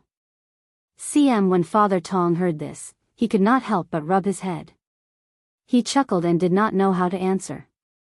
At this moment, a voice suddenly sounded from behind. "Father Tong? Why are you here?" The few of them turned around. Whoa, wasn't this Yongkang who had just left not long ago? Father Tong was also surprised. "Why are you here?" "My house is over there." Yongkang pointed to an alley not far away. "I just went home and put my things down. I'm going to buy some vegetables to cook. Do you want to come to my house?" "No." Xianxia rejected him. "We still have to find a cloth shop." "Cloth shop?" Yongkang was stunned for a moment, but he quickly reacted. "You want to buy cloth? I think there's only Qian's clothing shop nearby. However, that shop looks big, but it doesn't have a good reputation in our area. It's best to change to another shop." Tong Shuitao's eyes lit up. "That's right. Uncle Jiang, you're very familiar with this town. Do you know which cloth shop accepts embroidery work at a fair price?" Yongkang smiled. "There really is one. I'll bring you there." "There's no need. You still have to buy groceries. Just point us in the right direction and we'll go ourselves." Yongkang said, "It's not far. The market I'm going to is also there. Let's go and not waste any more time. As he spoke, he suddenly paused and looked at Father Tong. It's just that it's not easy to ride this carriage over. The road is narrow, and it's easy for the carriage to bump into the small stalls by the roadside. Tong Shuitao waved her hand. Then wait for us here. Father Tong could only stay behind and continue watching the carriage.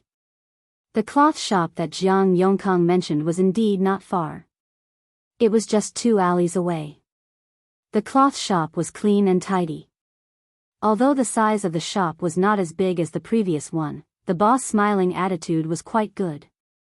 When he saw the embroidery handkerchief Shinsidian took out, his eyes lit up. This embroidery is good. Did you embroider it? After Shinsidian nodded, the boss was even happier. He bought the embroidered handkerchiefs for 30 copper coins apiece. This was considered a high price in the town. It was higher than Shinsidian had expected. She had embroidered 10 handkerchiefs and earned 300 copper coins. She was still a little excited. After that, the boss took out an embroidery drawing and asked her if she could embroider it. Shinsidian did not expect to receive embroidery work. She looked at the picture carefully and immediately agreed. The boss said that if she could finish the embroidery in half a month, he would give her 1 tael of silver directly. Moreover, he would give her the fabric and thread. Before Shinsidian could say anything, Tong Shuitao's eyes lit up. 1 tael of silver for half a month, 2 taels of silver a month. So embroidery was so profitable? Shinsidian agreed and looked at Madame Yang. Auntie, where's your embroidery handkerchief? The boss was stunned. He looked at the woman who had been silent but looked to be the best dressed among the 3 of them. Madame Yang took out the embroidered handkerchief shakily and said, 30 copper coins. The boss was speechless. Although this embroidery was not bad, his eyes were sharp. With one look, he knew that it was done by someone new. It was not worth 30 copper coins at all. How about this? I'll give you a total of 30 copper coins for 2 handkerchiefs, okay? Madame Yang immediately took the handkerchief back with an unhappy expression. Seeing this, Shinsidian quickly gave the boss a look. In a place where Madame Yang could not see, she secretly gave the boss 30 copper coins. The boss could also tell that Madame Yang was different from ordinary people. At first, he thought that this lady wanted to take advantage of him. He accepted Shinsidian's 30 copper coins and immediately said to Madame Yang, I was wrong. This handkerchief is 30 copper coins apiece. I'll pay you now.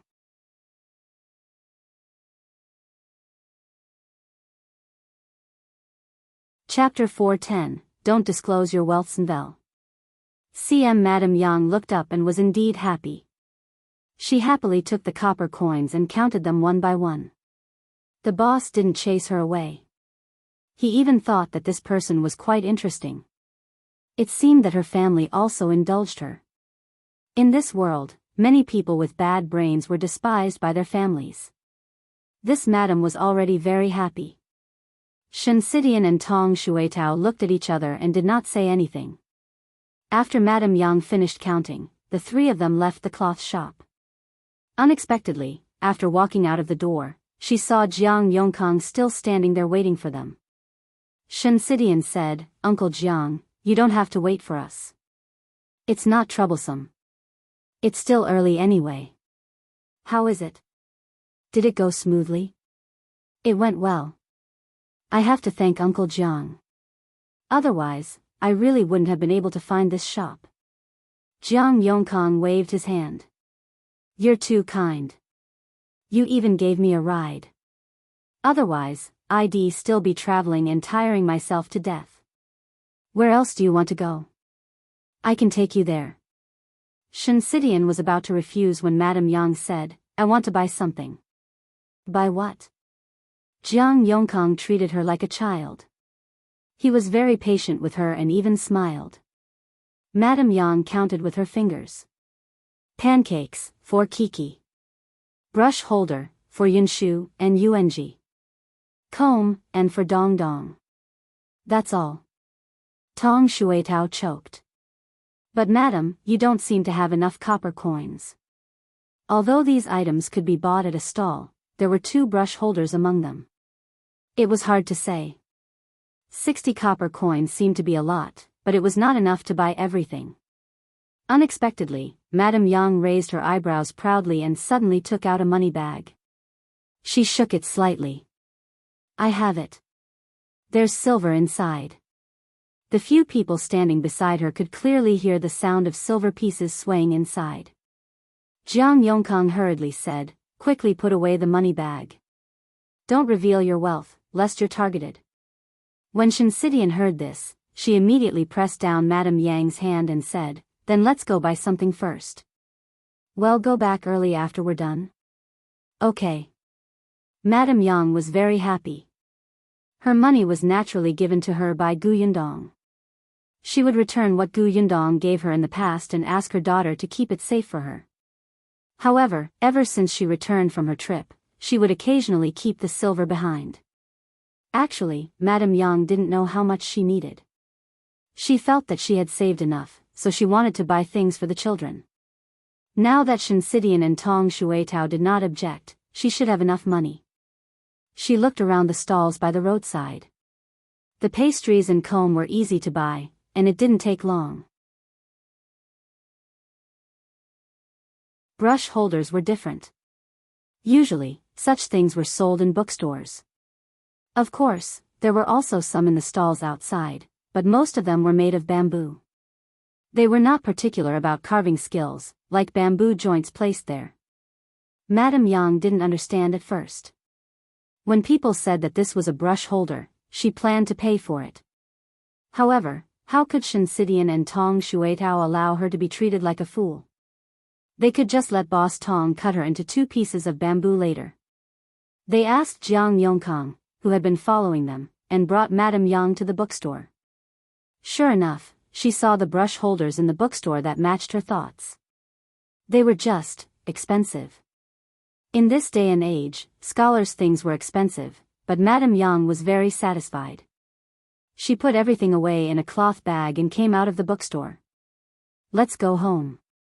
Dong Dong, Yunshu, Kiki, and Yuanji would definitely be very happy to see the gifts. Just as she was thinking this, their path forward was suddenly blocked.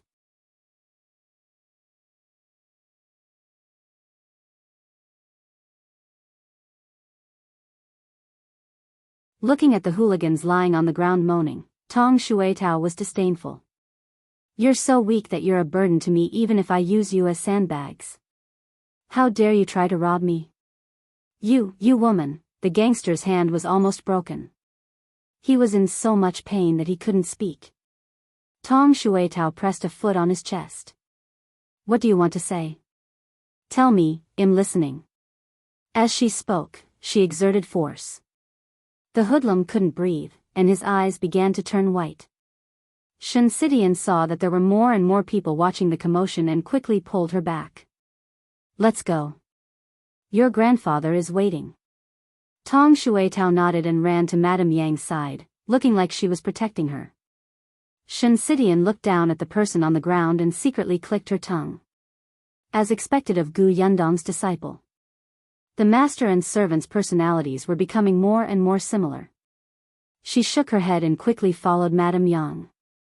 After walking for a while, she realized that Jiang Yongkang was not following them.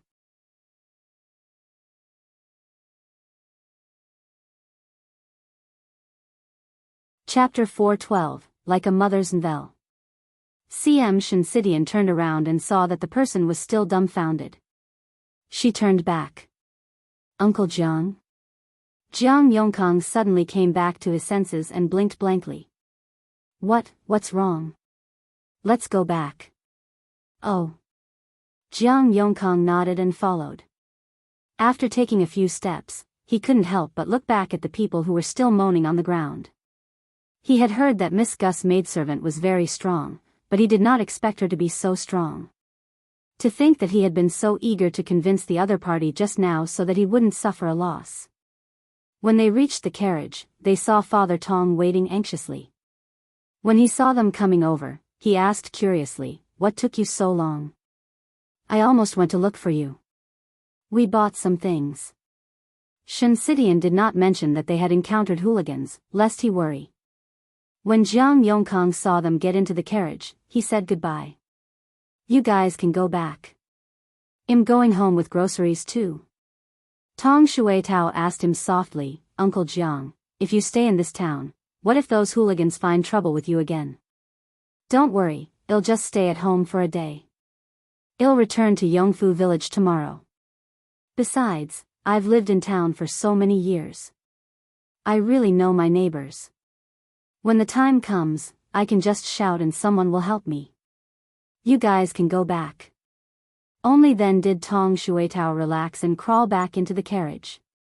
In the group, only Madame Yang's expression did not change much. After all, when they escaped from the famine back then, she had encountered many such robbers. Dong Dong could deal with them in a few moves. Dong Dong was not by her side today, and she panicked at first. However, when she saw Tong Shuitao attack, looking no different from Dong Dong, she was relieved. At this moment, she was still holding the few things she had just bought preciously. When she reached home, she did not see Yundong. She only saw Yunka pouncing at her. She could not wait to give her the pastry. Kiki, eat. The little girl was stunned for a moment, and her eyes lit up. Mother, did you buy it for me? Madame Yang nodded and held her hand as they walked in. Yunshu and Yuanji were indeed in the study, reading quietly and obediently. Madame Yang dug around in the bag and took out the brush holders. Here. The two little guys were stunned. They looked at the exquisite brush holders and could not recover for a moment. Madame Yang tilted her head and asked with a frown, You don't like it? I like it, of course I like it. The two of them hurriedly nodded and reached out to take the brush holders. Yunshu's eyes were a little red. He went over and hugged Madame Yang's waist. Mother, you're the best. He could feel that ever since his mother came back, her illness did not seem to be as serious as before. She was becoming more and more like a mother. Madame Yang chuckled and quickly let go of him to look for Yundong. Only the comb was left. Coincidentally, Yundong had just returned from the workshop. Everyone had come to work today, so she assigned the jobs first. She planned to arrange the work in the form of an assembly line. Each person would be in charge of a portion. This way, it would be more efficient and the method would not be leaked. However, just as she returned from her work, Tong Shuitao came over and told her about meeting hooligans in town. Yundong's expression changed slightly. Without another word, she immediately walked in. Worried, she went to look for Madame Yang to see if she was injured. Tong Shuitao opened her mouth. There was actually something she didn't say.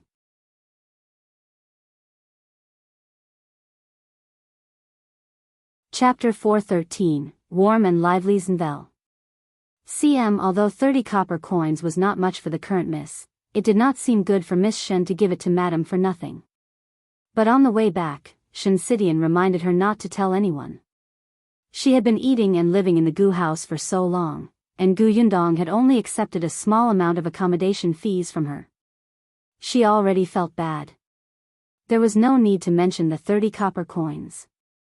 Although Tong Shuitao understood, she was still very conflicted. After all, she was the young Miss maidservant. No matter how small the matter was, she should tell the young miss. Over the past few days, she had been practicing martial arts at the Shao family's house. Her future master-in-law often reminded them of this. Thinking of this, Tong Shuitao suddenly became determined and immediately ran in. Yundong was holding the comb that Madame Yang had given her and smiling. She had naturally noticed the problem that Yunshu had discovered long ago. Although Song de Jiang had not completely cured Madame Yang's situation was indeed developing in a good direction after the last treatment. Now, she actually knew how to buy gifts for everyone. Moreover, the gifts were considerate. She did not know how long her mother had been thinking about it. Yundong cherished the comb and put it away. Only then did she look up and meet Madame Yang's gaze that was begging for praise. Did mother embroider the handkerchiefs just to buy these? Madame Yang nodded vigorously. "I'm your mother." Yundong held her hand. "Yes, mother is great. You've worked so hard. I'll cook tonight and make delicious food for you, okay?"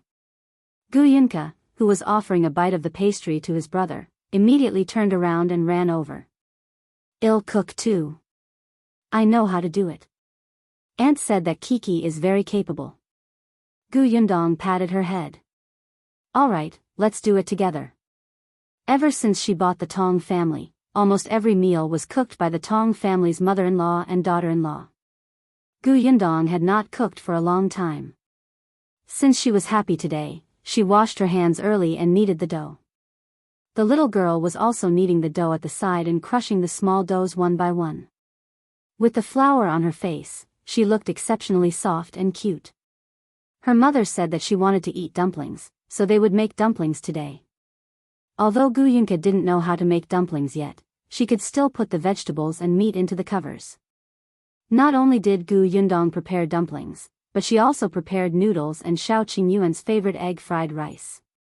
Anyway, there were many people, so it would be lively to eat together.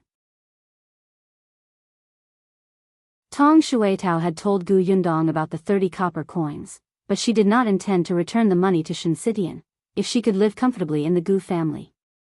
The whole family was bustling as if it was a festive occasion. Mao and the others had even drunk alcohol. When they returned, they were a little drunk.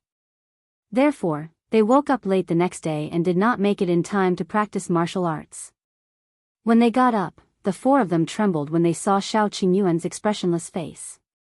Fortunately, Tong Shuitao came over to say that Big Qian and the others had returned and had even brought back 2 large carts of fruits. Mao and the others hurriedly jumped up and said that they wanted to make up for their mistakes and help unload the fruits. Shao Qingyuan snorted and didn't say anything, but he went to help himself. Big Qian and the others had indeed arrived at the entrance of the village. At this moment, many villagers had surrounded them. Looking at the large cart of loquats, they actually felt their mouths water and could not help but swallow their saliva. Some people who were rich couldn't help but want to buy some back. Big Qian was a little worried that these people would come and snatch the fruits. Shao Qingyuan and the others came over at this time. Tong Shuitao ran straight to Boss Tong's side. Seeing that he was travel-worn, she said, "Father, you're back." Shao Qingyuan didn't see Lu Wei and asked Big Qian.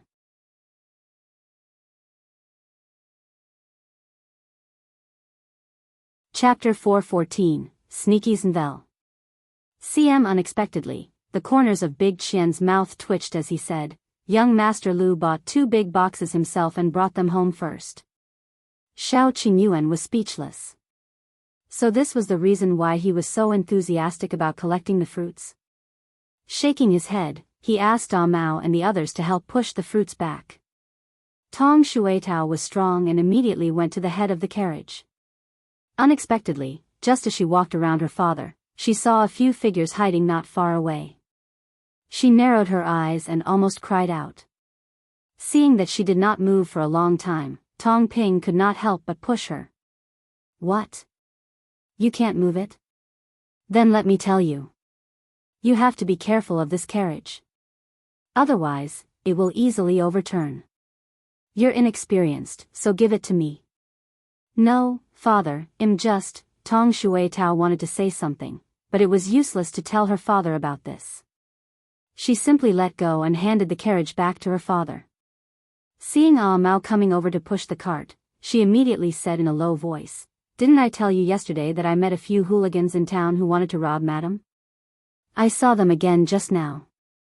Mao was shocked. "Where are they?" "They're over there. They're mixed in with the crowd. Do you think they wanted to take revenge, so they found out where our house is and want to take the opportunity to harm Madam?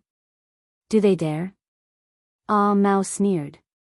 He thought for a moment and ran to Shao Qingyuan's side. "Young master, those bastards are over there.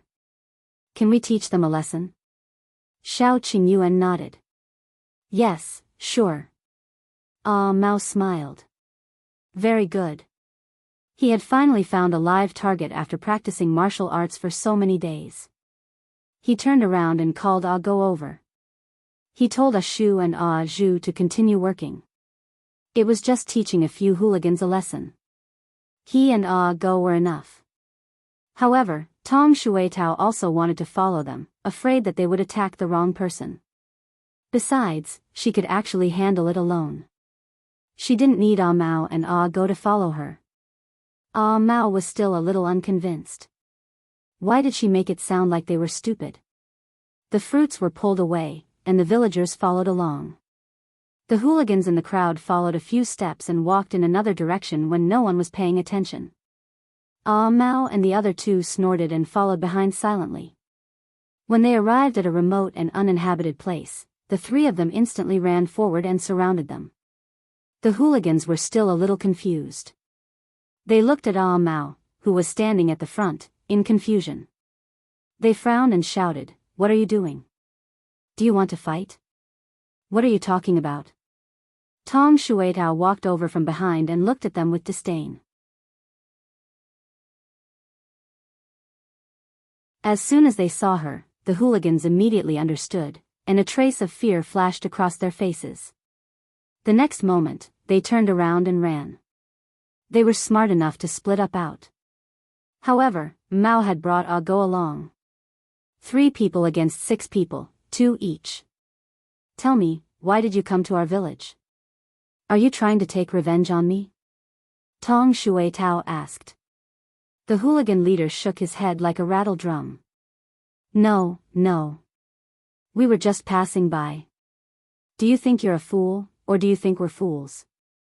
Ah Mao slapped his head hard. Tell me the truth, or I'll hit you. I really didn't want to take revenge.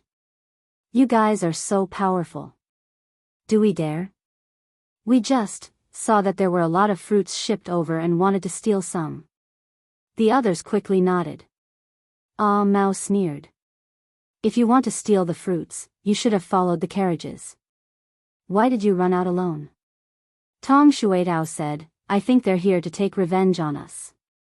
When we left yesterday, you guys even glared at us. Your gazes were fierce. There must be a conspiracy. Then let's fight.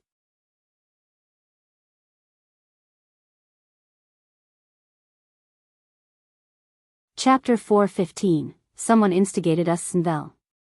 The few of them started beating the hooligans up without saying a word. They even specially hit the places that hurt. The few hooligans immediately wailed like ghosts and howled like wolves.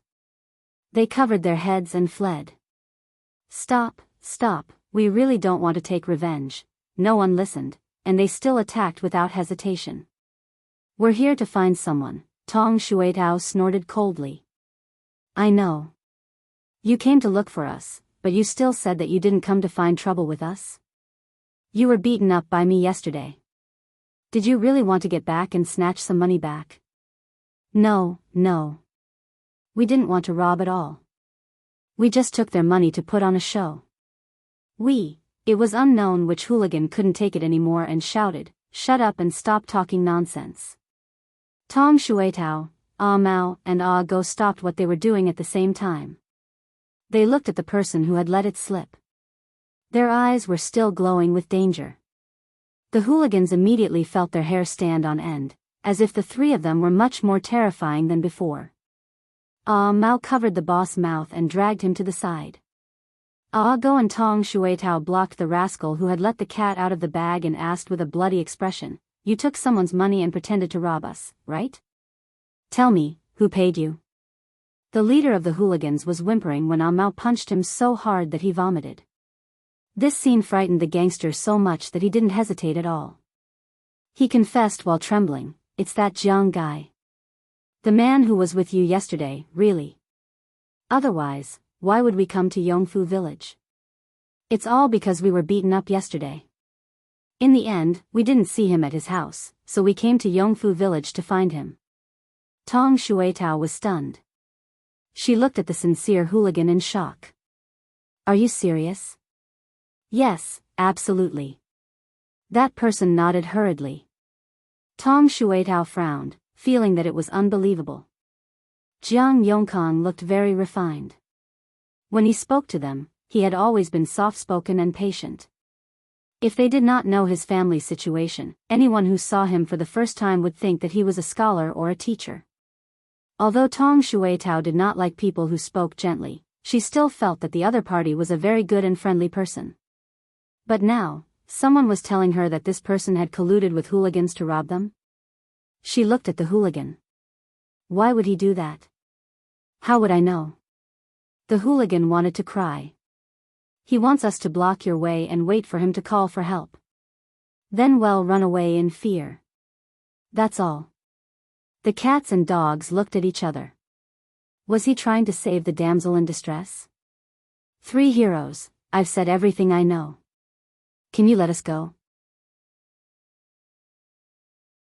We really didn't want to take revenge on you. We can't take revenge on you all. After witnessing Tong Shueitao's martial arts, no matter how ignorant they were, they wouldn't rush to find trouble. Wasn't this asking for death? Tong Shueitao frowned and kicked his butt. Get lost, get lost. Don't let me see you again, or you'll be unlucky. The few of them hurriedly stood up and helped the boss, who had vomited until his face was pale, run away. What does that Jiang guy mean? Ah Go asked. Ah Mao didn't know either. He glanced in Yongkang's direction and said, let's go back first and ask Miss and young master how to deal with this. The two of them nodded and quickly ran towards the Gu family.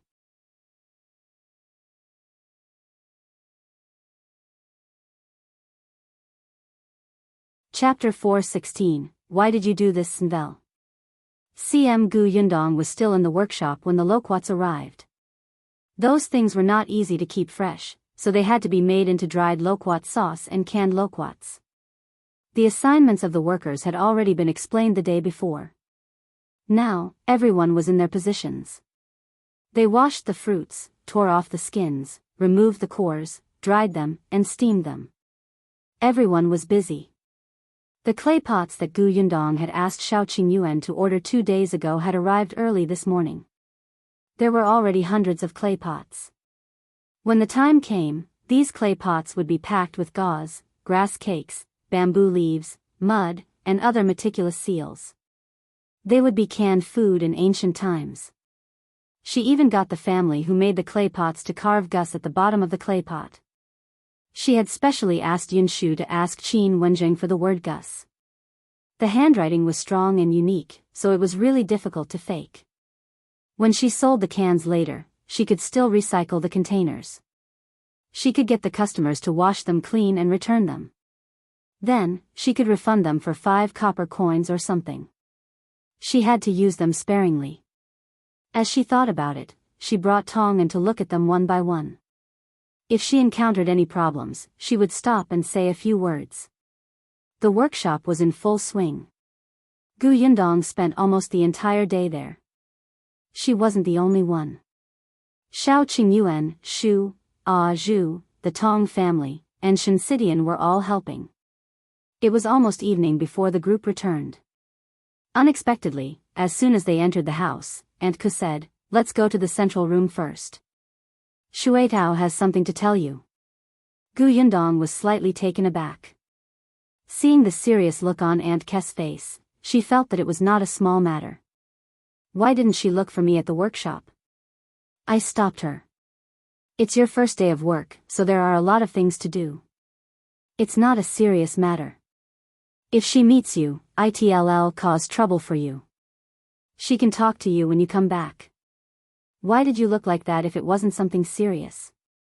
Gu Yundong was very puzzled. As soon as they entered the house, Tong Shueitao immediately stood up. Mississippi. Gu Yundong took the water from Shao Qingyuan and gulped down 2 mouthfuls before sitting down. Tell me, what is it? Tong Shueitao told her everything in detail. Shensidian was the most surprised. She found it unbelievable. Did Uncle Jiang really pay them? Tong Shueitao nodded, then felt a little vexed. I was too shocked at that time, so I let those hooligans go. Aunt said that we should bring them back. That way, we will have witnesses. She was too impulsive. Ah Mao and Ah Go were also idiots. They had not thought of this. But why would he do that? Xianxia thought of Jiang Yongkang, who had been laughing and helping them enthusiastically yesterday. She felt that it was difficult to combine him with the person who had paid the hooligans to rob her. Yundong frowned. Could it be that he saw that the Gu family is rich and deliberately acted this way so that we would be grateful to him? Does he have a favor to ask of us? It was not that she was narcissistic, but there were indeed many people eyeing the Gu family now. Yundong had met many people who wanted to build a relationship with the Gu family, including the wealthy families in the county. Tong Shuitao also felt that it was possible. Does he want to work in our workshop? But he's afraid that our family won't hire him, so he might as well use this method. Perhaps this way, he can become a small manager and earn more money, right? Aunt Ke couldn't help but roll her eyes. These two people were really... Can you guys think simpler? Can't it be because he took a fancy to someone?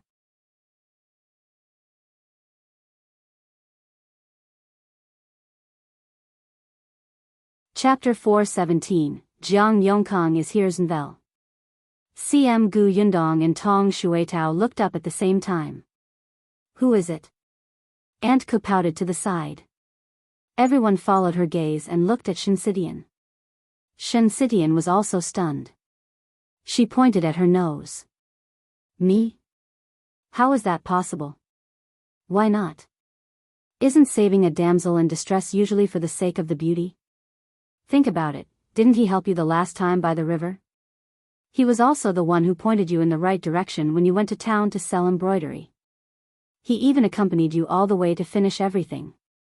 Aunt Ke spoke with great experience. Xianxia still found it unbelievable.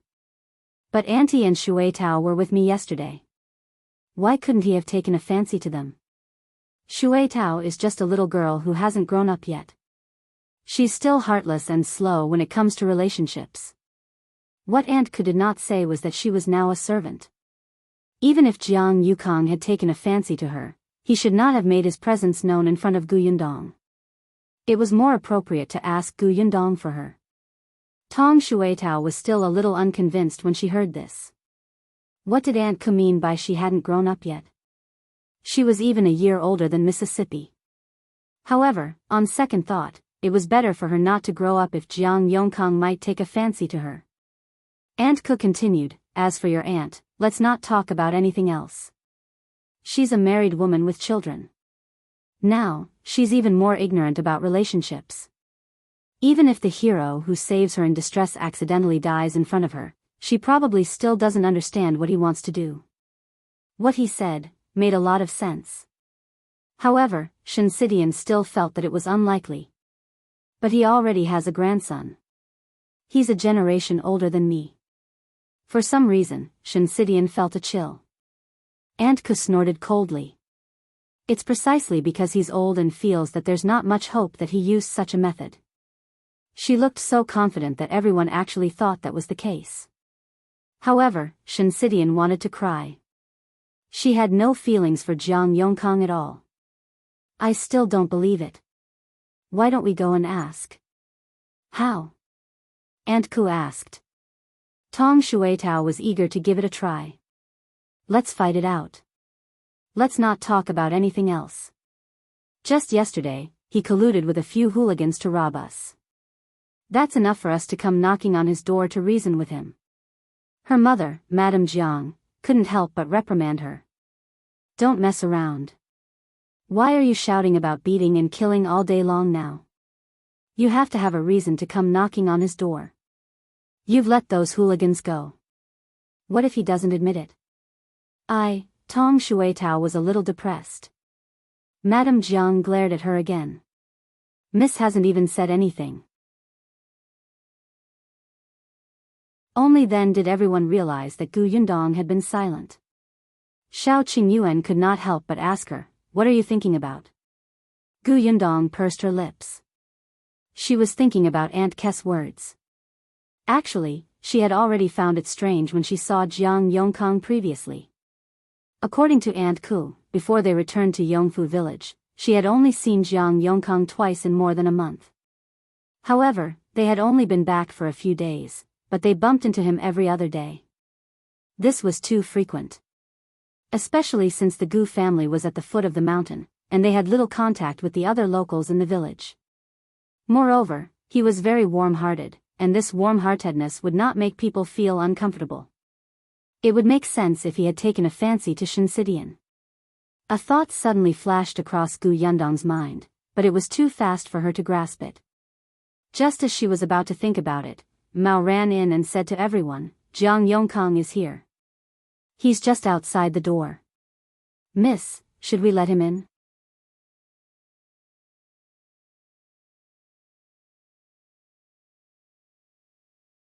Chapter 418, Apologize Sinvel. CM Gu Yundong sat up straight. Let him in. When Jiang Yongkang came over, Madame Jiang, who was a servant, brought Tong Shuitao out. Only Gu Yundong, Shao Qingyuan, and Shinsidian were left in the central room. Even Aunt Ke had left. When Jiang Yongkang came in, his face was ashen and he looked a little haggard. After he entered, he glanced at Shinsidian, whose expression changed slightly and she clenched her fists tightly. Sit. Gu Yundong pointed to a chair at the side. Jiang Yongkang smiled bitterly. She had stopped calling him Uncle Jiang. He lowered his head slightly, rubbed his hands, and said uneasily, "I want sit. I came here today to apologize to Miss Shen." Shensixian's expression was tense, and her voice turned colder. "What are you trying to say?" "I know I did something wrong yesterday. I shouldn't have asked those hooligans to scare you. As he spoke, he paused and took a deep breath. It's just that since the first time I saw you, I've liked you. I know that I'm letting my imagination run wild. I'm already so old and have children and grandchildren. You want like me. If I rashly propose marriage, I might be chased out. That's why I took a crooked path and thought of that method." Shensixian's expression turned even uglier. Looking at Jiang Yongkang at this moment, she inexplicably thought of Gu Gang. Even though Jiang Yongkang was much younger than Gu Gang, the feeling of being liked by her elders was simply terrible. As Jiang Yongkang spoke, he covered his face. After a while, he said, "I'm too ashamed to see you again. I came here today to apologize to you.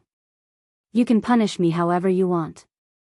He bowed deeply and stood there with his head lowered, looking like he was letting Shinsidian hit and scold him. Gu Yundong and Shao Qingyuan looked at each other and then at Shinsidian. After all, this was her business and Gu Yundong could not interfere too much. Shinsidian only felt very annoyed. Her previous respect for Jiang Yongkang instantly disappeared. She stood up and said, "Please don't appear in front of me in the future." Jiang Yongkang looked up in shock. When he met Shinsixian's rejecting gaze, his eyes darkened. After a long time, he said in a hoarse voice, "Okay." Then, he apologized again, turned around, and strode away.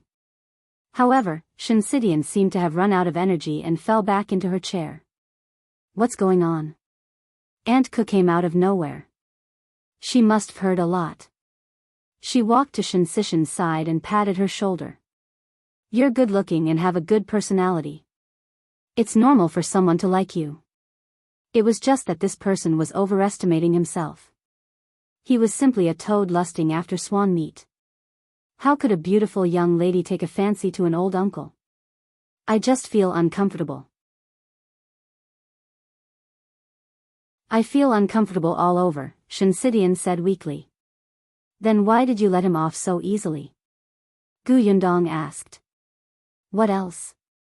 Do you think I should beat him up?" She only wanted to draw the line between them quickly and did not want to pester him at all. Why not? It's good to kick him twice. It's not too much to teach him a lesson for what he did yesterday.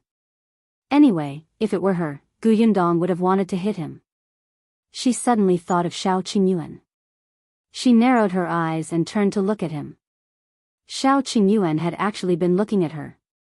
Whenever Gu Yundong was present, his gaze was mostly on her. Therefore, when he saw her get up and go to the backyard, he followed her when no one was looking.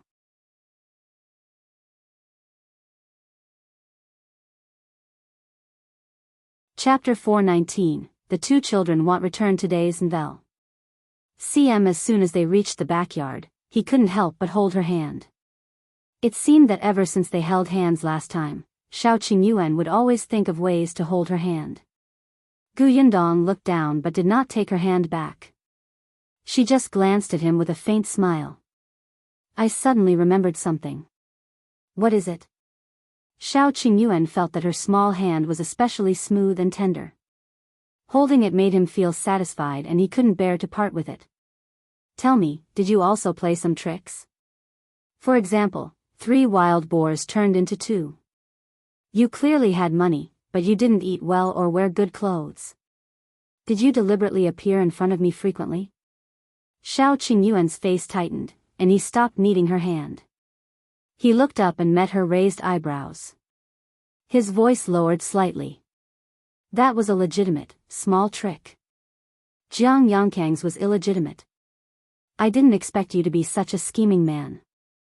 The corners of Shao Qingyuan's mouth tightened. You hate it? Hate it? Not really. She was even a little happy. This man, who had tried all means to attract her attention, had actually satisfied her little vanity. Yundong, you're a white lotus who is so pretentious after taking advantage of him. I despise you 10,000 times. After despising herself, Yundong threw the thought aside. Shao Qingyuan acutely sensed the change in her emotions, especially when he saw the corners of her mouth curl up slightly. He suddenly heaved a sigh of relief. He held her hand tightly and pulled her into his arms. Yundong's nose was instantly filled with his scent. She heard his low voice. I won't do anything that might hurt you. It was impossible to find some hooligans like Yongkang did to fulfill his dream of saving the damsel in distress. What if they scared her? Yundong's smile widened. Of course. Shao Qingyuan was many times better than Yongkang. Cough, cough. Suddenly, light coughs came from the side. Yundong and Shao Qingyuan turned around at the same time and saw Aunt Ku standing at the entrance of the courtyard with a look of disdain. You're not married yet. Control yourselves. Shao Qingyuan was a little angry. He had only hugged her for a while. Yundong suddenly hugged his waist tightly before letting go. Then, under Shao Qingyuan's smiling gaze, she looked at Aunt Ku and asked, What's the matter? Aunt Ku pointed at her and snorted. Father Tong is back. He said that Yunshu and Yuanji won't be back today. What is it? I think a classmate invited them over as guests. They'll stay for the night, Aunt Ku said. Actually, in the past 6 months, Yunshu has been to several of his classmates' houses. It's just that you hadn't returned yet. He hasn't invited his classmates to his place yet. I heard that it's Yunshu's birthday in a few days. Should we invite his classmates over as guests? Yundong was stunned. Birthday? Damn it, she had almost forgotten. Not only did she not remember Yunshu's birthday, but she also did not remember her own. In her previous life, she grew up in an orphanage and did not even know the exact date of her birth. The date on her identity card was random. Hence, she had never celebrated a birthday since she was young. Occasionally, when she saw those scenes on television, she would vaguely remember that there was such a day that belonged to her. If she had a sudden impulse, she would treat that day as her birthday and make a small cake to eat alone in the apartment. Now that she had a family in this life, birthdays seemed to have become especially important. She recalled carefully and secretly heaved a sigh of relief. Fortunately, other than Yunshu, her family's birthdays were in the second half of the year.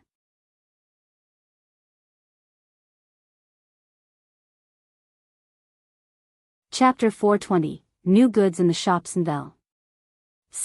Alright, let's wait for Yunshu's birthday. We'll invite his classmates to our house. Yundong was actually looking forward to it. In fact, Yunshu had not really celebrated his birthday. In the past, when she was an old Gus family, Madame Zhao always said that their family was poor. If so many people celebrated their birthdays, how much money would it cost? However, she had actually been secretly celebrating birthdays for the children of the second and third branches. Every time it was Gu Da's or Gu Dahu's children's birthday, they would be able to eat an egg. Their branch didn't have it, but Gu Da Jiang remembered it. He would come back from the county city and buy 2 sweets for the children to eat. Even so, he would always be scolded by Madame Zhao. Therefore, a proper birthday celebration was a luxury for their branch. Now that they were in Yongfu village and had more money, Gu Yundong naturally wanted to make up for what they did not have in the past.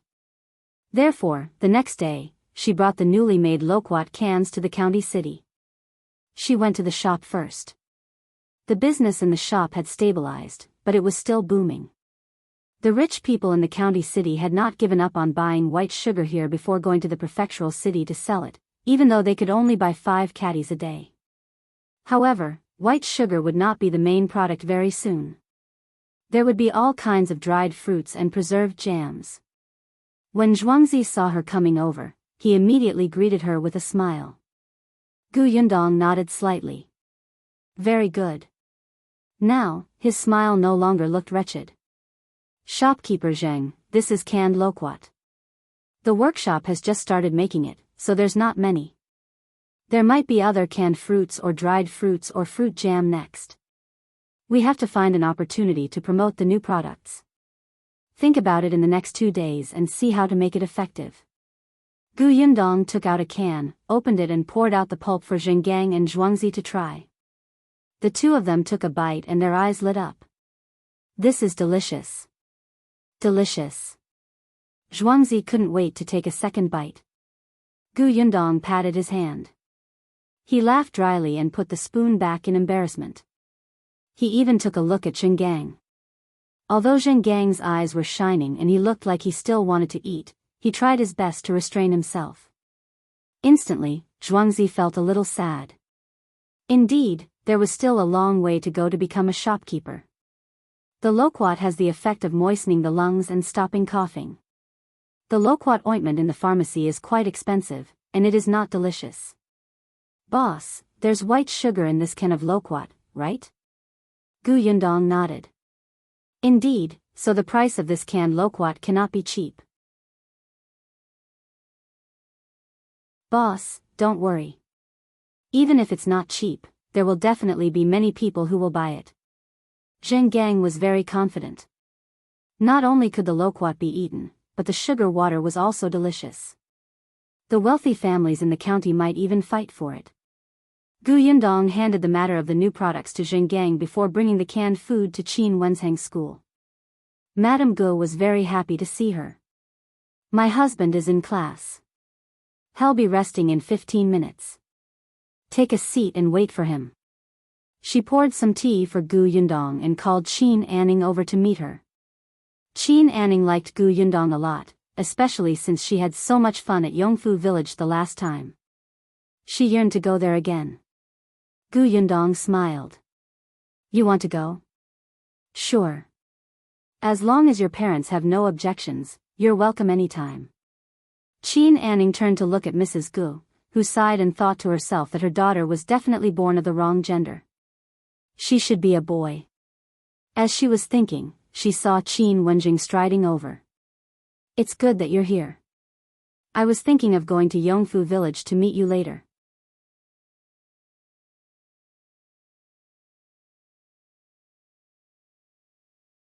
Chapter 421, Can't Laugh at Yunshu's Novel. CM Gu Yundong asked, Are you looking for me? Yes, come with me to the study. Gu Yundong stood up suspiciously and followed Qin Wenjing. When she reached the study, she saw him take out 2 letters. One of them had been opened, and the other was still intact.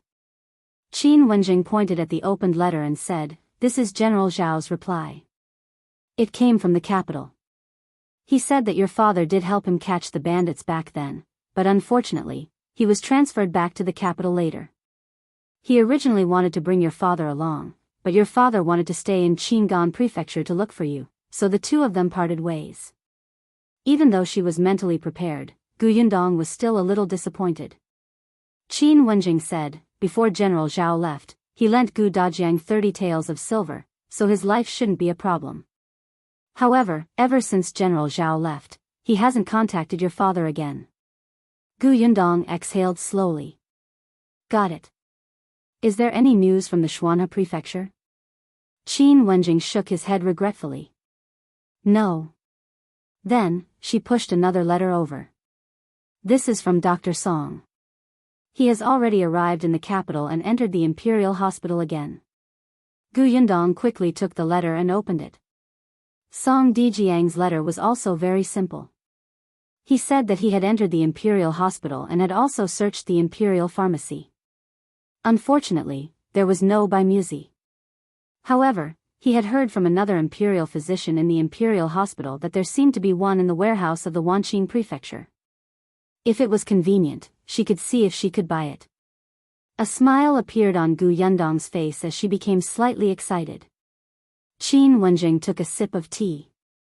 Seeing this, he couldn't help but raise his eyebrows. Why? Is there good news? Yundong nodded repeatedly.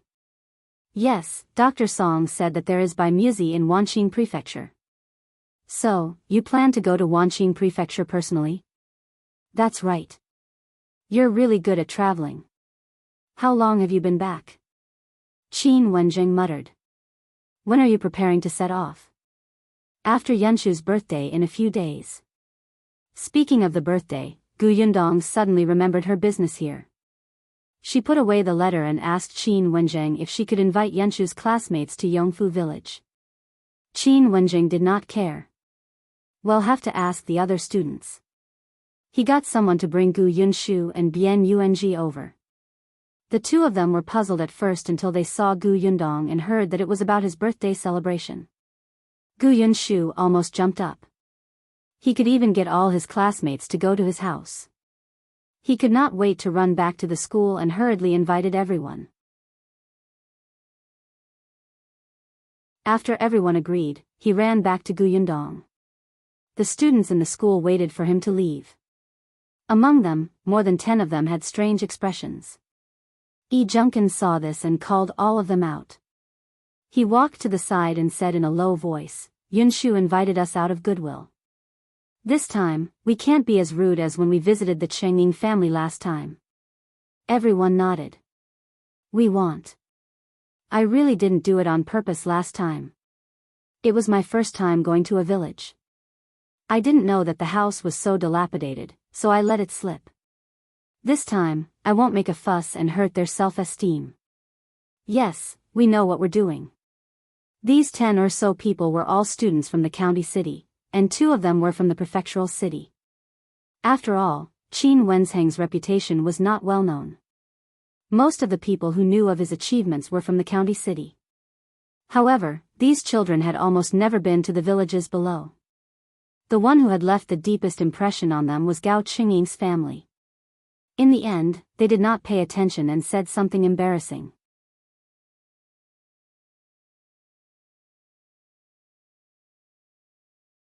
Chapter 422, Yunshu is very poor as well. Actually, Yunshu came to school in a carriage every day. There were also servants at home. Originally, no one would associate him with a dilapidated house. But Yunshu said that he was poor every day and was saving copper coins every day. He even promoted his school bag and told others that he was helping the auntie next door in the village expand business. He would collect 10 copper coins as the errand fee. He found every opportunity to say that his eldest sister was the only one in the family who had worked hard to support the family. He had not found his father yet. He wanted to earn money to find his father and treat his mother. He originally planned to owe the tuition fee. Unfortunately, the heartless headmaster of the academy actually did not agree. He almost did not want to come to school, but his eldest sister said that she would pay for him no matter what. In order not to let his sister down, he could only come to the school to work hard.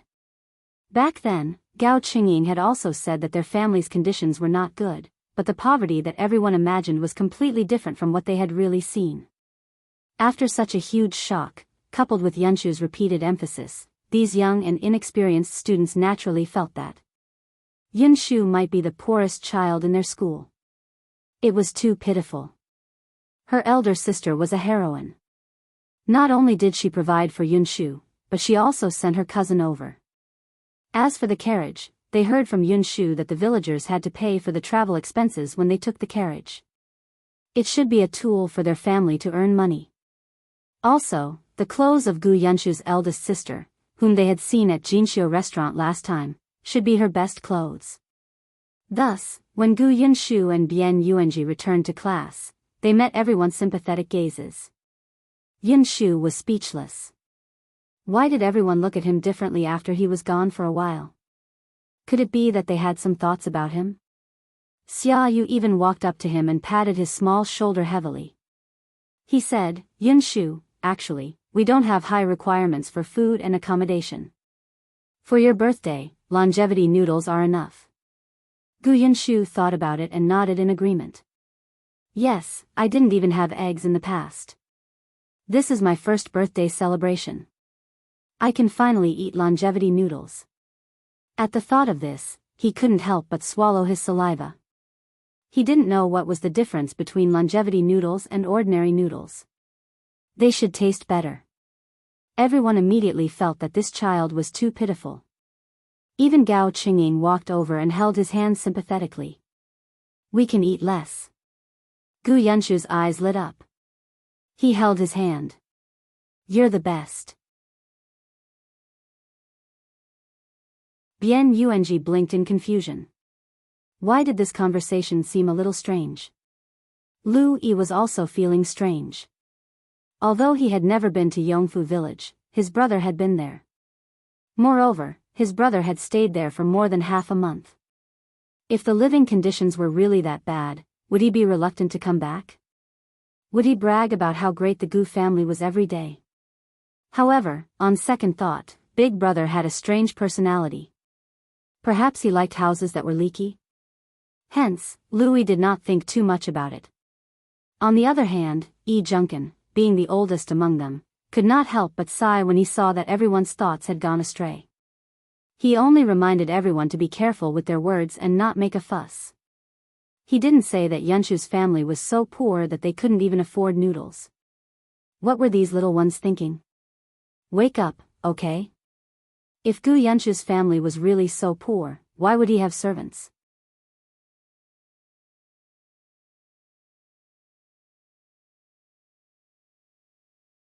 Chapter 423, I'm afraid you don't want to live anymore B0s and Vel. CM Gu Yundong did not know that Yunshu had done such a thing in school. She thought that since it was her brother's classmates' first visit here, she naturally had to treat them well. She could start preparing now. Hence, after she was done with Qin Wenjing, she prepared to leave. Before she left 2 cans behind. Those are new fruit cans that are about to be served in our shop. Try it and see if you can sell it. Qin Wenjing returned to his room with the cans in disdain and said to Madame Gu, "Why cans? You might as well send 2 caddies of white sugar." Madame Gu ignored him and studied the cans curiously. She opened a can and poured the pulp into a bowl. Qin Wenjing, who was about to leave, suddenly turned back. When he saw Madame Guest's bright eyes after taking a small bite of loquat, he was stunned. He silently picked up the spoon and took a sip. It was actually quite delicious. It was refreshing and sweet, and the sugar water was abundant. Qin Wenjing couldn't help but eat another one. Then another, and another. Therefore, when Madame Gu slowly swallowed it and wanted to continue eating, she saw that her husband had already drunk the last bit of sugar water. Madame Gu was speechless. He probably didn't want to live anymore. After eating and drinking his fill, Qin Wenjing looked up and realized what he had done. He coughed lightly and tried his best to maintain his image as a school teacher. He pointed at the other can and said, "Well, I'll leave it for you and Anning to eat. Anning is young, and this can is sweet. Tell her to eat less." With that, he left. He would go to Gu Yundong's shop to ask around and see if he could buy a few more cans. These things were not bad. At this moment, Gu Yundong had already carried the cans to the Lu family. Old Master Lu accepted the things. Lu Wei was not around, and the servants of the Lu family said that he had gone to his elder sister's house and had not returned. Yundong went straight back to Yongfu village. Big Chen and Tong Ping went to collect the fruits. Yundong felt that there were still too few people, so she asked Niu Don father to follow them. The work in the workshop began to slowly get on track. Yundong offered lunch to the workers for free. She found 3 efficient old women from the village to start the fire at the stove that had been built at the back of the workshop. There was meat and vegetables for lunch. It was better than what they had at home. This made many people's eyes light up with excitement. There were even people who did not eat at noon and planned to bring the food back to eat secretly at night. Yundong was also very helpless about this. There were a few families that were really poor. Their children were so hungry that their faces were sallow and their bodies were thin. They could not even eat a full meal a day. As adults, how could they eat a large bowl of food in peace?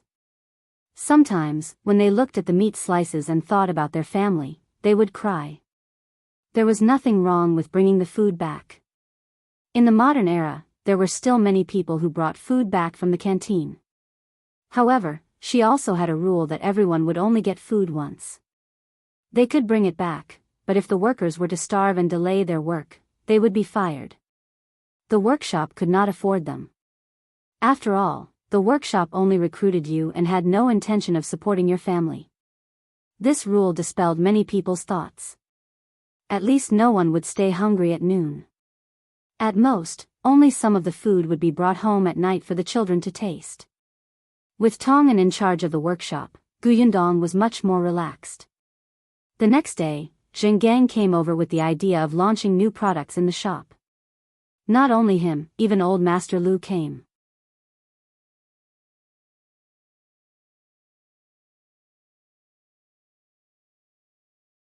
Chapter 424, Planning to open a shop in the prefectural city Bzirozhenvel. CM Old Master Lu had already eaten the kin yesterday.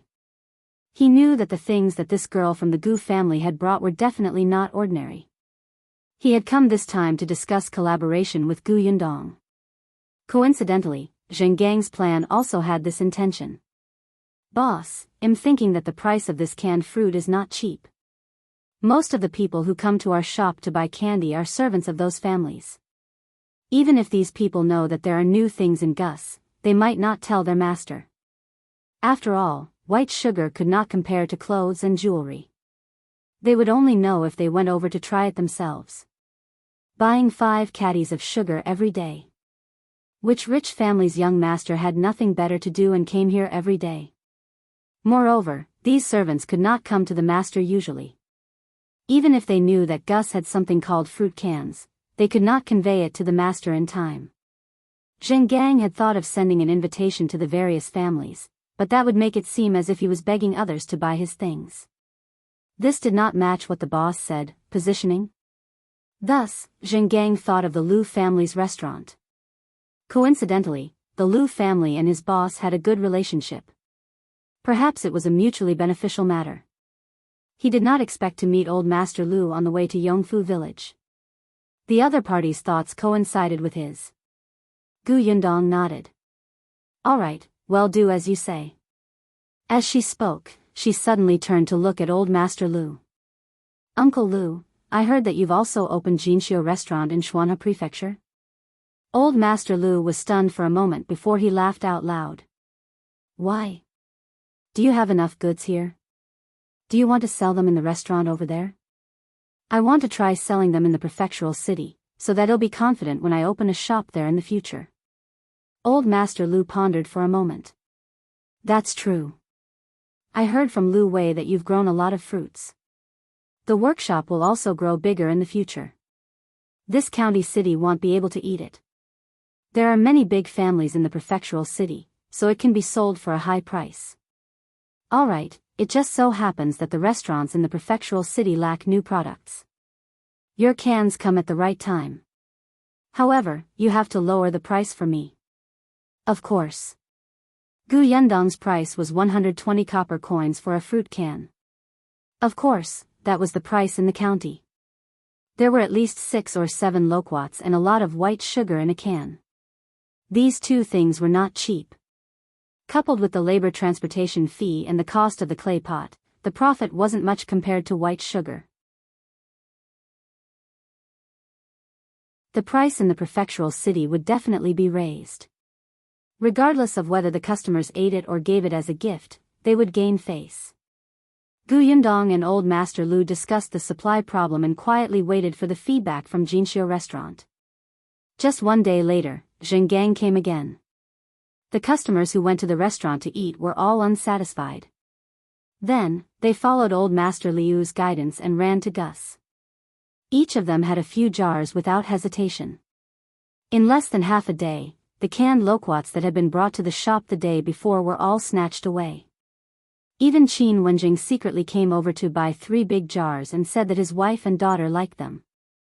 However, Yongkang had sharp eyes. How could he not know that it was Mr. Qin who liked this? Yundong was also happy. In the following days, she asked Mao and the others to bring the cans from the workshop to the shop and restaurant after they finished practicing every morning. The supply problem in the shop was solved. Soon, it was Yunshu's birthday.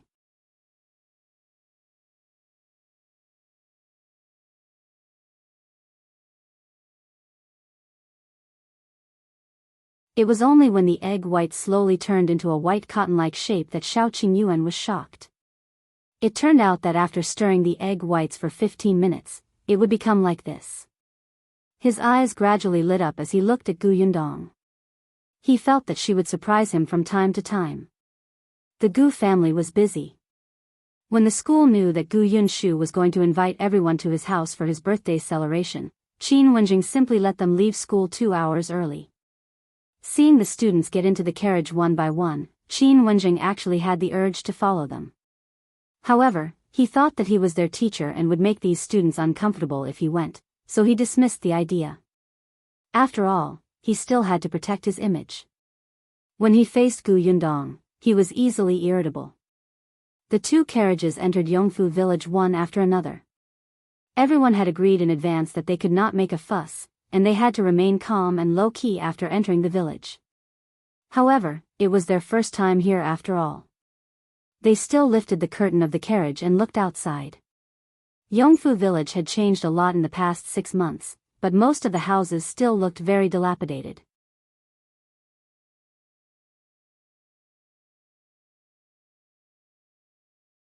Chapter 426, Stunned Schoolmates B0s and Vel. Seeing this, everyone pitied Yunshu even more. However, before they reached the Gu residence, Xiaoyu couldn't help but ask, Yunshu, where exactly is your home? It's at the foot of the mountain. Let's go further in. We'll be there soon. Yunshu could not help but sway when he thought about how he would be able to eat longevity noodles soon. Big Sister said that she had personally made longevity noodles for him to eat. It would definitely be a delicacy. At the foot of the mountain? Even people like Gao Qingying, who also lived in the countryside, could not help but pity him. The foot of the mountain was the worst position in the village. The houses of the poorest families in their village were all at the foot of the mountain. Yunshu did not see their expressions at all. He was still imagining his longevity noodles. Finally, the carriage slowly came to a stop. The people in the carriage looked at each other. When they saw Yunshu get out of the carriage, they stepped off the stools one by one. Then, they widened their eyes and looked at the green brick house in front of them in shock. This, how could such a house appear in the village? And it was at the foot of the mountain? Could this be Yunshu's house? No, everyone shook their heads decisively. They looked left and right and saw an identical green brick-tiled house, as well as the farmyard beside it. Phew, it seemed that this was Yunshu's house. It looked fine and not very shabby. They were about to walk towards the Zhang family's courtyard. Unexpectedly, a small figure suddenly ran out of the green brick house and rushed towards them. Second brother, cousin. The young lady hugged Yunshu and raised her flour-covered hand to wipe Yunshu's face. Before he could react, he immediately ran back. Yunshu was speechless. His younger sister was becoming more and more mischievous. He wiped his face helplessly with a handkerchief before turning around. When he saw everyone's stunned expressions, he was instantly confused. What's wrong? Wasn't it just flour that his sister rubbed on him? Why did it seem like they had seen something strange? Or was it that they were all mesmerized by their little sister's cute appearance? That won't do. My little sister is still young. How can these people be so dirty? Yunshu pulled a long face. Just as he was about to educate them seriously, he heard Jiang laugh and say, "Let's go. It's inappropriate to stand at the door. There are people watching us." He was the first to react. He knew it. Yunshu's family background was definitely not bad. Yunshu remembered that she was the host and quickly brought everyone in. One by one, the children followed behind her in a daze. It was not until they stepped into the house that they suddenly came back to their senses. "Yunshu, is this your house?" "Yes." Yunshu nodded. But didn't you say that your family is poor?" "Yes, I'm very poor. My family is very poor. I've only been to a few restaurants." "Didn't you say you've never eaten longevity noodles before?" "Yes, in the past, my grandmother didn't let me eat it. However, we escaped and came here. Now, the one in charge is my elder sister. My elder sister said that she would cook noodles for me. You guys should eat less later. Go eat meat. Don't eat my noodles." Everyone was speechless. Why did they feel like they had been tricked? They were furious and wanted to criticize him, but they realized that everything seemed to be their imagination. No, Yunshu's perception of poverty was untraditional.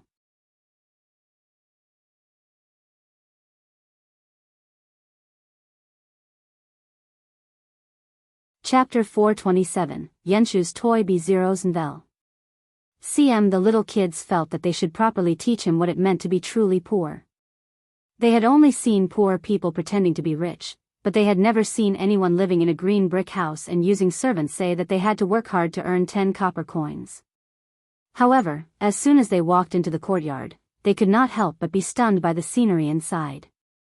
There were many lanterns hanging under the corridor. There were swings in the front yard, trellises, date trees, and pomegranate trees. There were beautiful birds folded with colored paper in the corridor, frogs, butterflies, and all kinds of small animals. Wow, so beautiful. Are these flowers? They're folded with paper. They look like flowers. Smells good. I know where the kitchen is.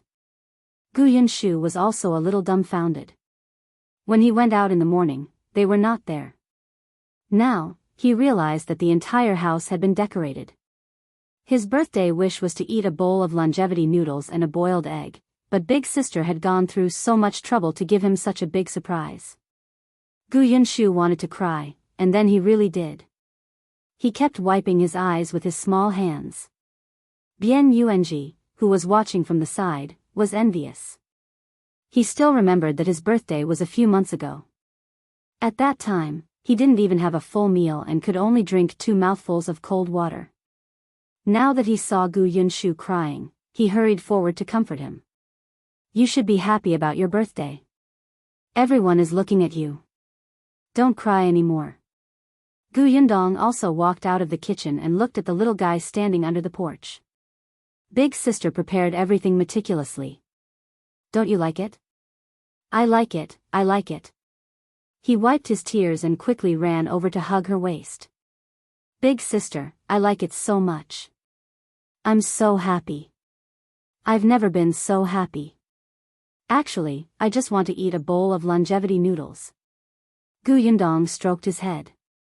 "There's longevity noodles, boiled eggs, and birthday cake." "What's a birthday cake?" The child looked up in confusion and blinked. Yundong did not answer. Instead, she pushed him. "All right, you'll entertain your classmates first. You'll know when dinner starts later." Oh. Yunshu finally realized that he seemed to have neglected the guests. He immediately smiled in embarrassment and turned to bring his classmates to his room. Yunshu's room was very large. It was divided into an inner and outer room. There was a desk, a bed, and a bookcase. There were some books on the cabinet that they usually read, but there were also books that involved other aspects. Lu Yi even found a novel inside and was so shocked that he almost threw it out. Madame Cui knocked on the door and came in with sugar water. Tong Shuetao followed behind with a pile of things in her hands. As soon as she entered, she said to Yunshu, "It's still early. Everyone can relax here. This is a jigsaw puzzle. Second young master knows how to play it. This is the Luban lock. You can try to undo it and put it back together. This is the chessboard. Everyone can play chess." She placed the things on the bed first and then spread 2 carpets on the ground so that everyone could sit on them. Jiang and the others were stunned as they watched Madame Cui and Tong Shuetao come and go. Their gazes slowly shifted to the pile of things. In the next moment, everyone rushed forward and targeted Luban lock. Only Lu Yi tilted his head and curiously looked at the puzzle in his hand. "What is this? How do I play it?" It was something he had never seen before. It looked even more novel than the Luban lock.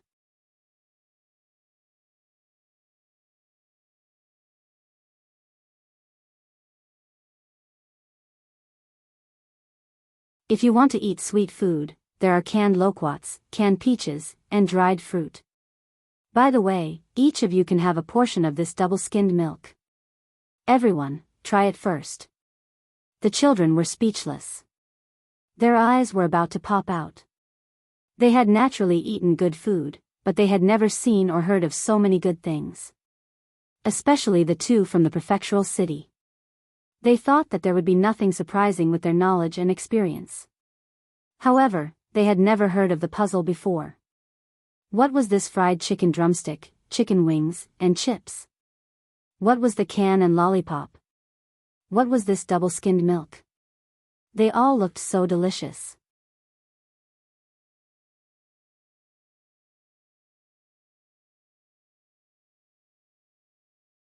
Chapter 429, Happy Birthday B0's Nvel. There was actually not much food. The children ate a little to stop their hunger. Yundong knew that most of the children in the future liked to eat KFC. It was fine to eat it once in a while if it was hygienic. Tong Shuetao put down the things and left. The children gathered around the table and began to sniffle. "Smells good. I'm sure it's good. Yunshu, can we eat?" Yunshu was also stunned. He had eaten cans and lollipops. Eldest sister had also fried chicken drumsticks for him to eat, but what was this double-skinned milk? However, he was the host. He immediately nodded and said seriously, "Of course you can eat. Everyone, don't stand on ceremony. Just make yourselves at home." The kids thanked him one after another. Then, the eldest, Jiang, handed the food over one by one. They took a mouthful of double-skinned milk. Oh, it was smooth and fragrant.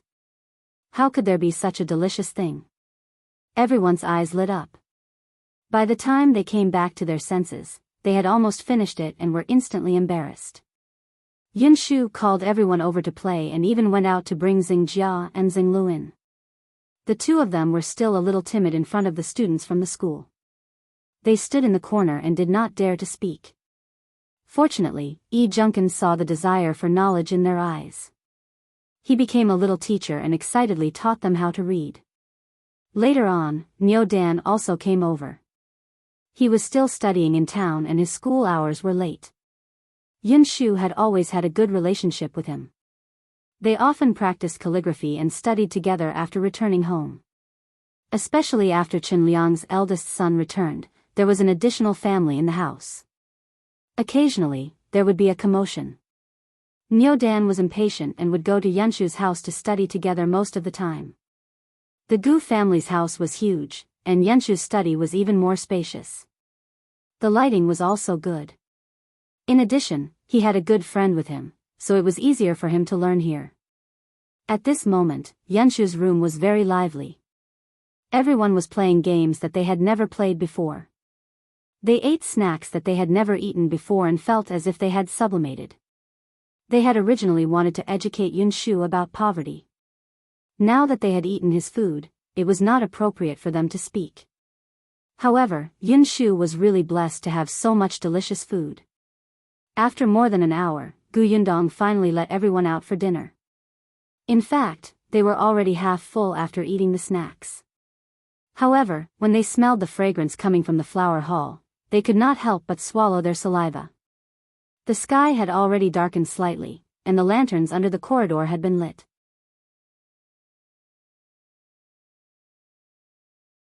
They were indescribably beautiful. Yunshu walked in front, followed by more than 10 classmates. He actually had the aura of a boss, if he had grown a little taller. As soon as they entered the reception hall, they saw Yundong holding a strange, beautiful, and sweet thing in his hand. There were 6 thin candles on it as she slowly walked to his side. Yunshu, happy birthday. Happy birthday, Shu. Second brother, happy birthday. 3 voices rang out one after another. Through the hazy candlelight, Yunshu looked at his eldest sister, mother, and younger sister standing in front of him. His heart suddenly swelled. Some kind of emotion surged fiercely, making his eyes sore and swollen. In his mind, he could not help but think of last year's birthday. Because his father had stuffed a sweet into his mouth and second aunt had seen it, he had been scolded by his grandmother for the entire day. You're tuning into the Carefree Valley YouTube channel. Don't forget to subscribe and join us on this journey to catch the most captivating stories.